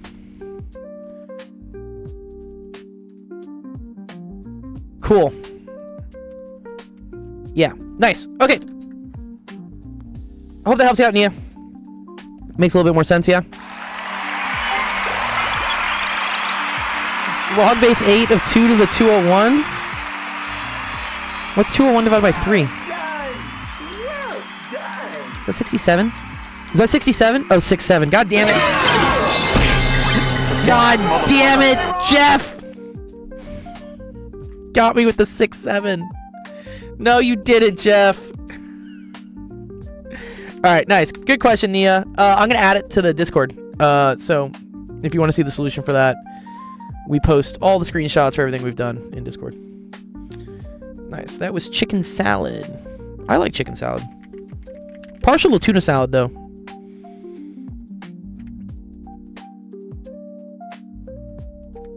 Okay. With that, let's close out the stream. Alright, thank you everyone for coming to Actual Education Office Hours today. Appreciate all the fun questions we had. Lots of interesting stuff. So much Calc 3 today. I had so much Calc 3. I got like my workout reps in Calc 3. But yes, again, if we didn't get to your question today, do not worry. Everything that got added to the queue so far here will get put into our Discord. And there I have a wonderful, awesome group of friends and educators and other people who just like to help out, and they will probably write a solution up. If they don't, we have a bot that I run that goes through the solutions every 2 days. So please feel free to join our Discord here by clicking there. The streaming schedule is here. You can see when I'm streaming and all my other awesome friends are streaming. So we're doing a 24-hour stream tomorrow starting at 9 a.m. So come on by. It's going to be a big fundraiser stream for our nonprofit. And come watch my brain melt as I try to do math questions for 24 hours. It'll be fun. I'm looking forward to it. Anyways, yep. So we'll see you tomorrow at 9 a.m. Or whenever. Just come by sometime tomorrow. I'll be on. But for now, if you're watching us on Twitch, which is the best platform to watch us on, again, you can always go to the website and say click watch live on Twitch. We're going to go raid another one of our friends who is streaming. Who is on right now? Let's see. Casey Snowart's on. Nerdwino's doing some stuff. Holiday tree lighting. That's fun. And then Curly's playing a game. And then charity stream for World AIDS Day. Oh, that's so nice. Good. Love Balint. He always does such good stuff. Okay. Let's go say hi to Nerdwino. I haven't said Nerdwino for a bit. He's lighting up the Christmas tree. Okay. Enjoy the start of your week. And we'll see you tomorrow bright and early. Peace.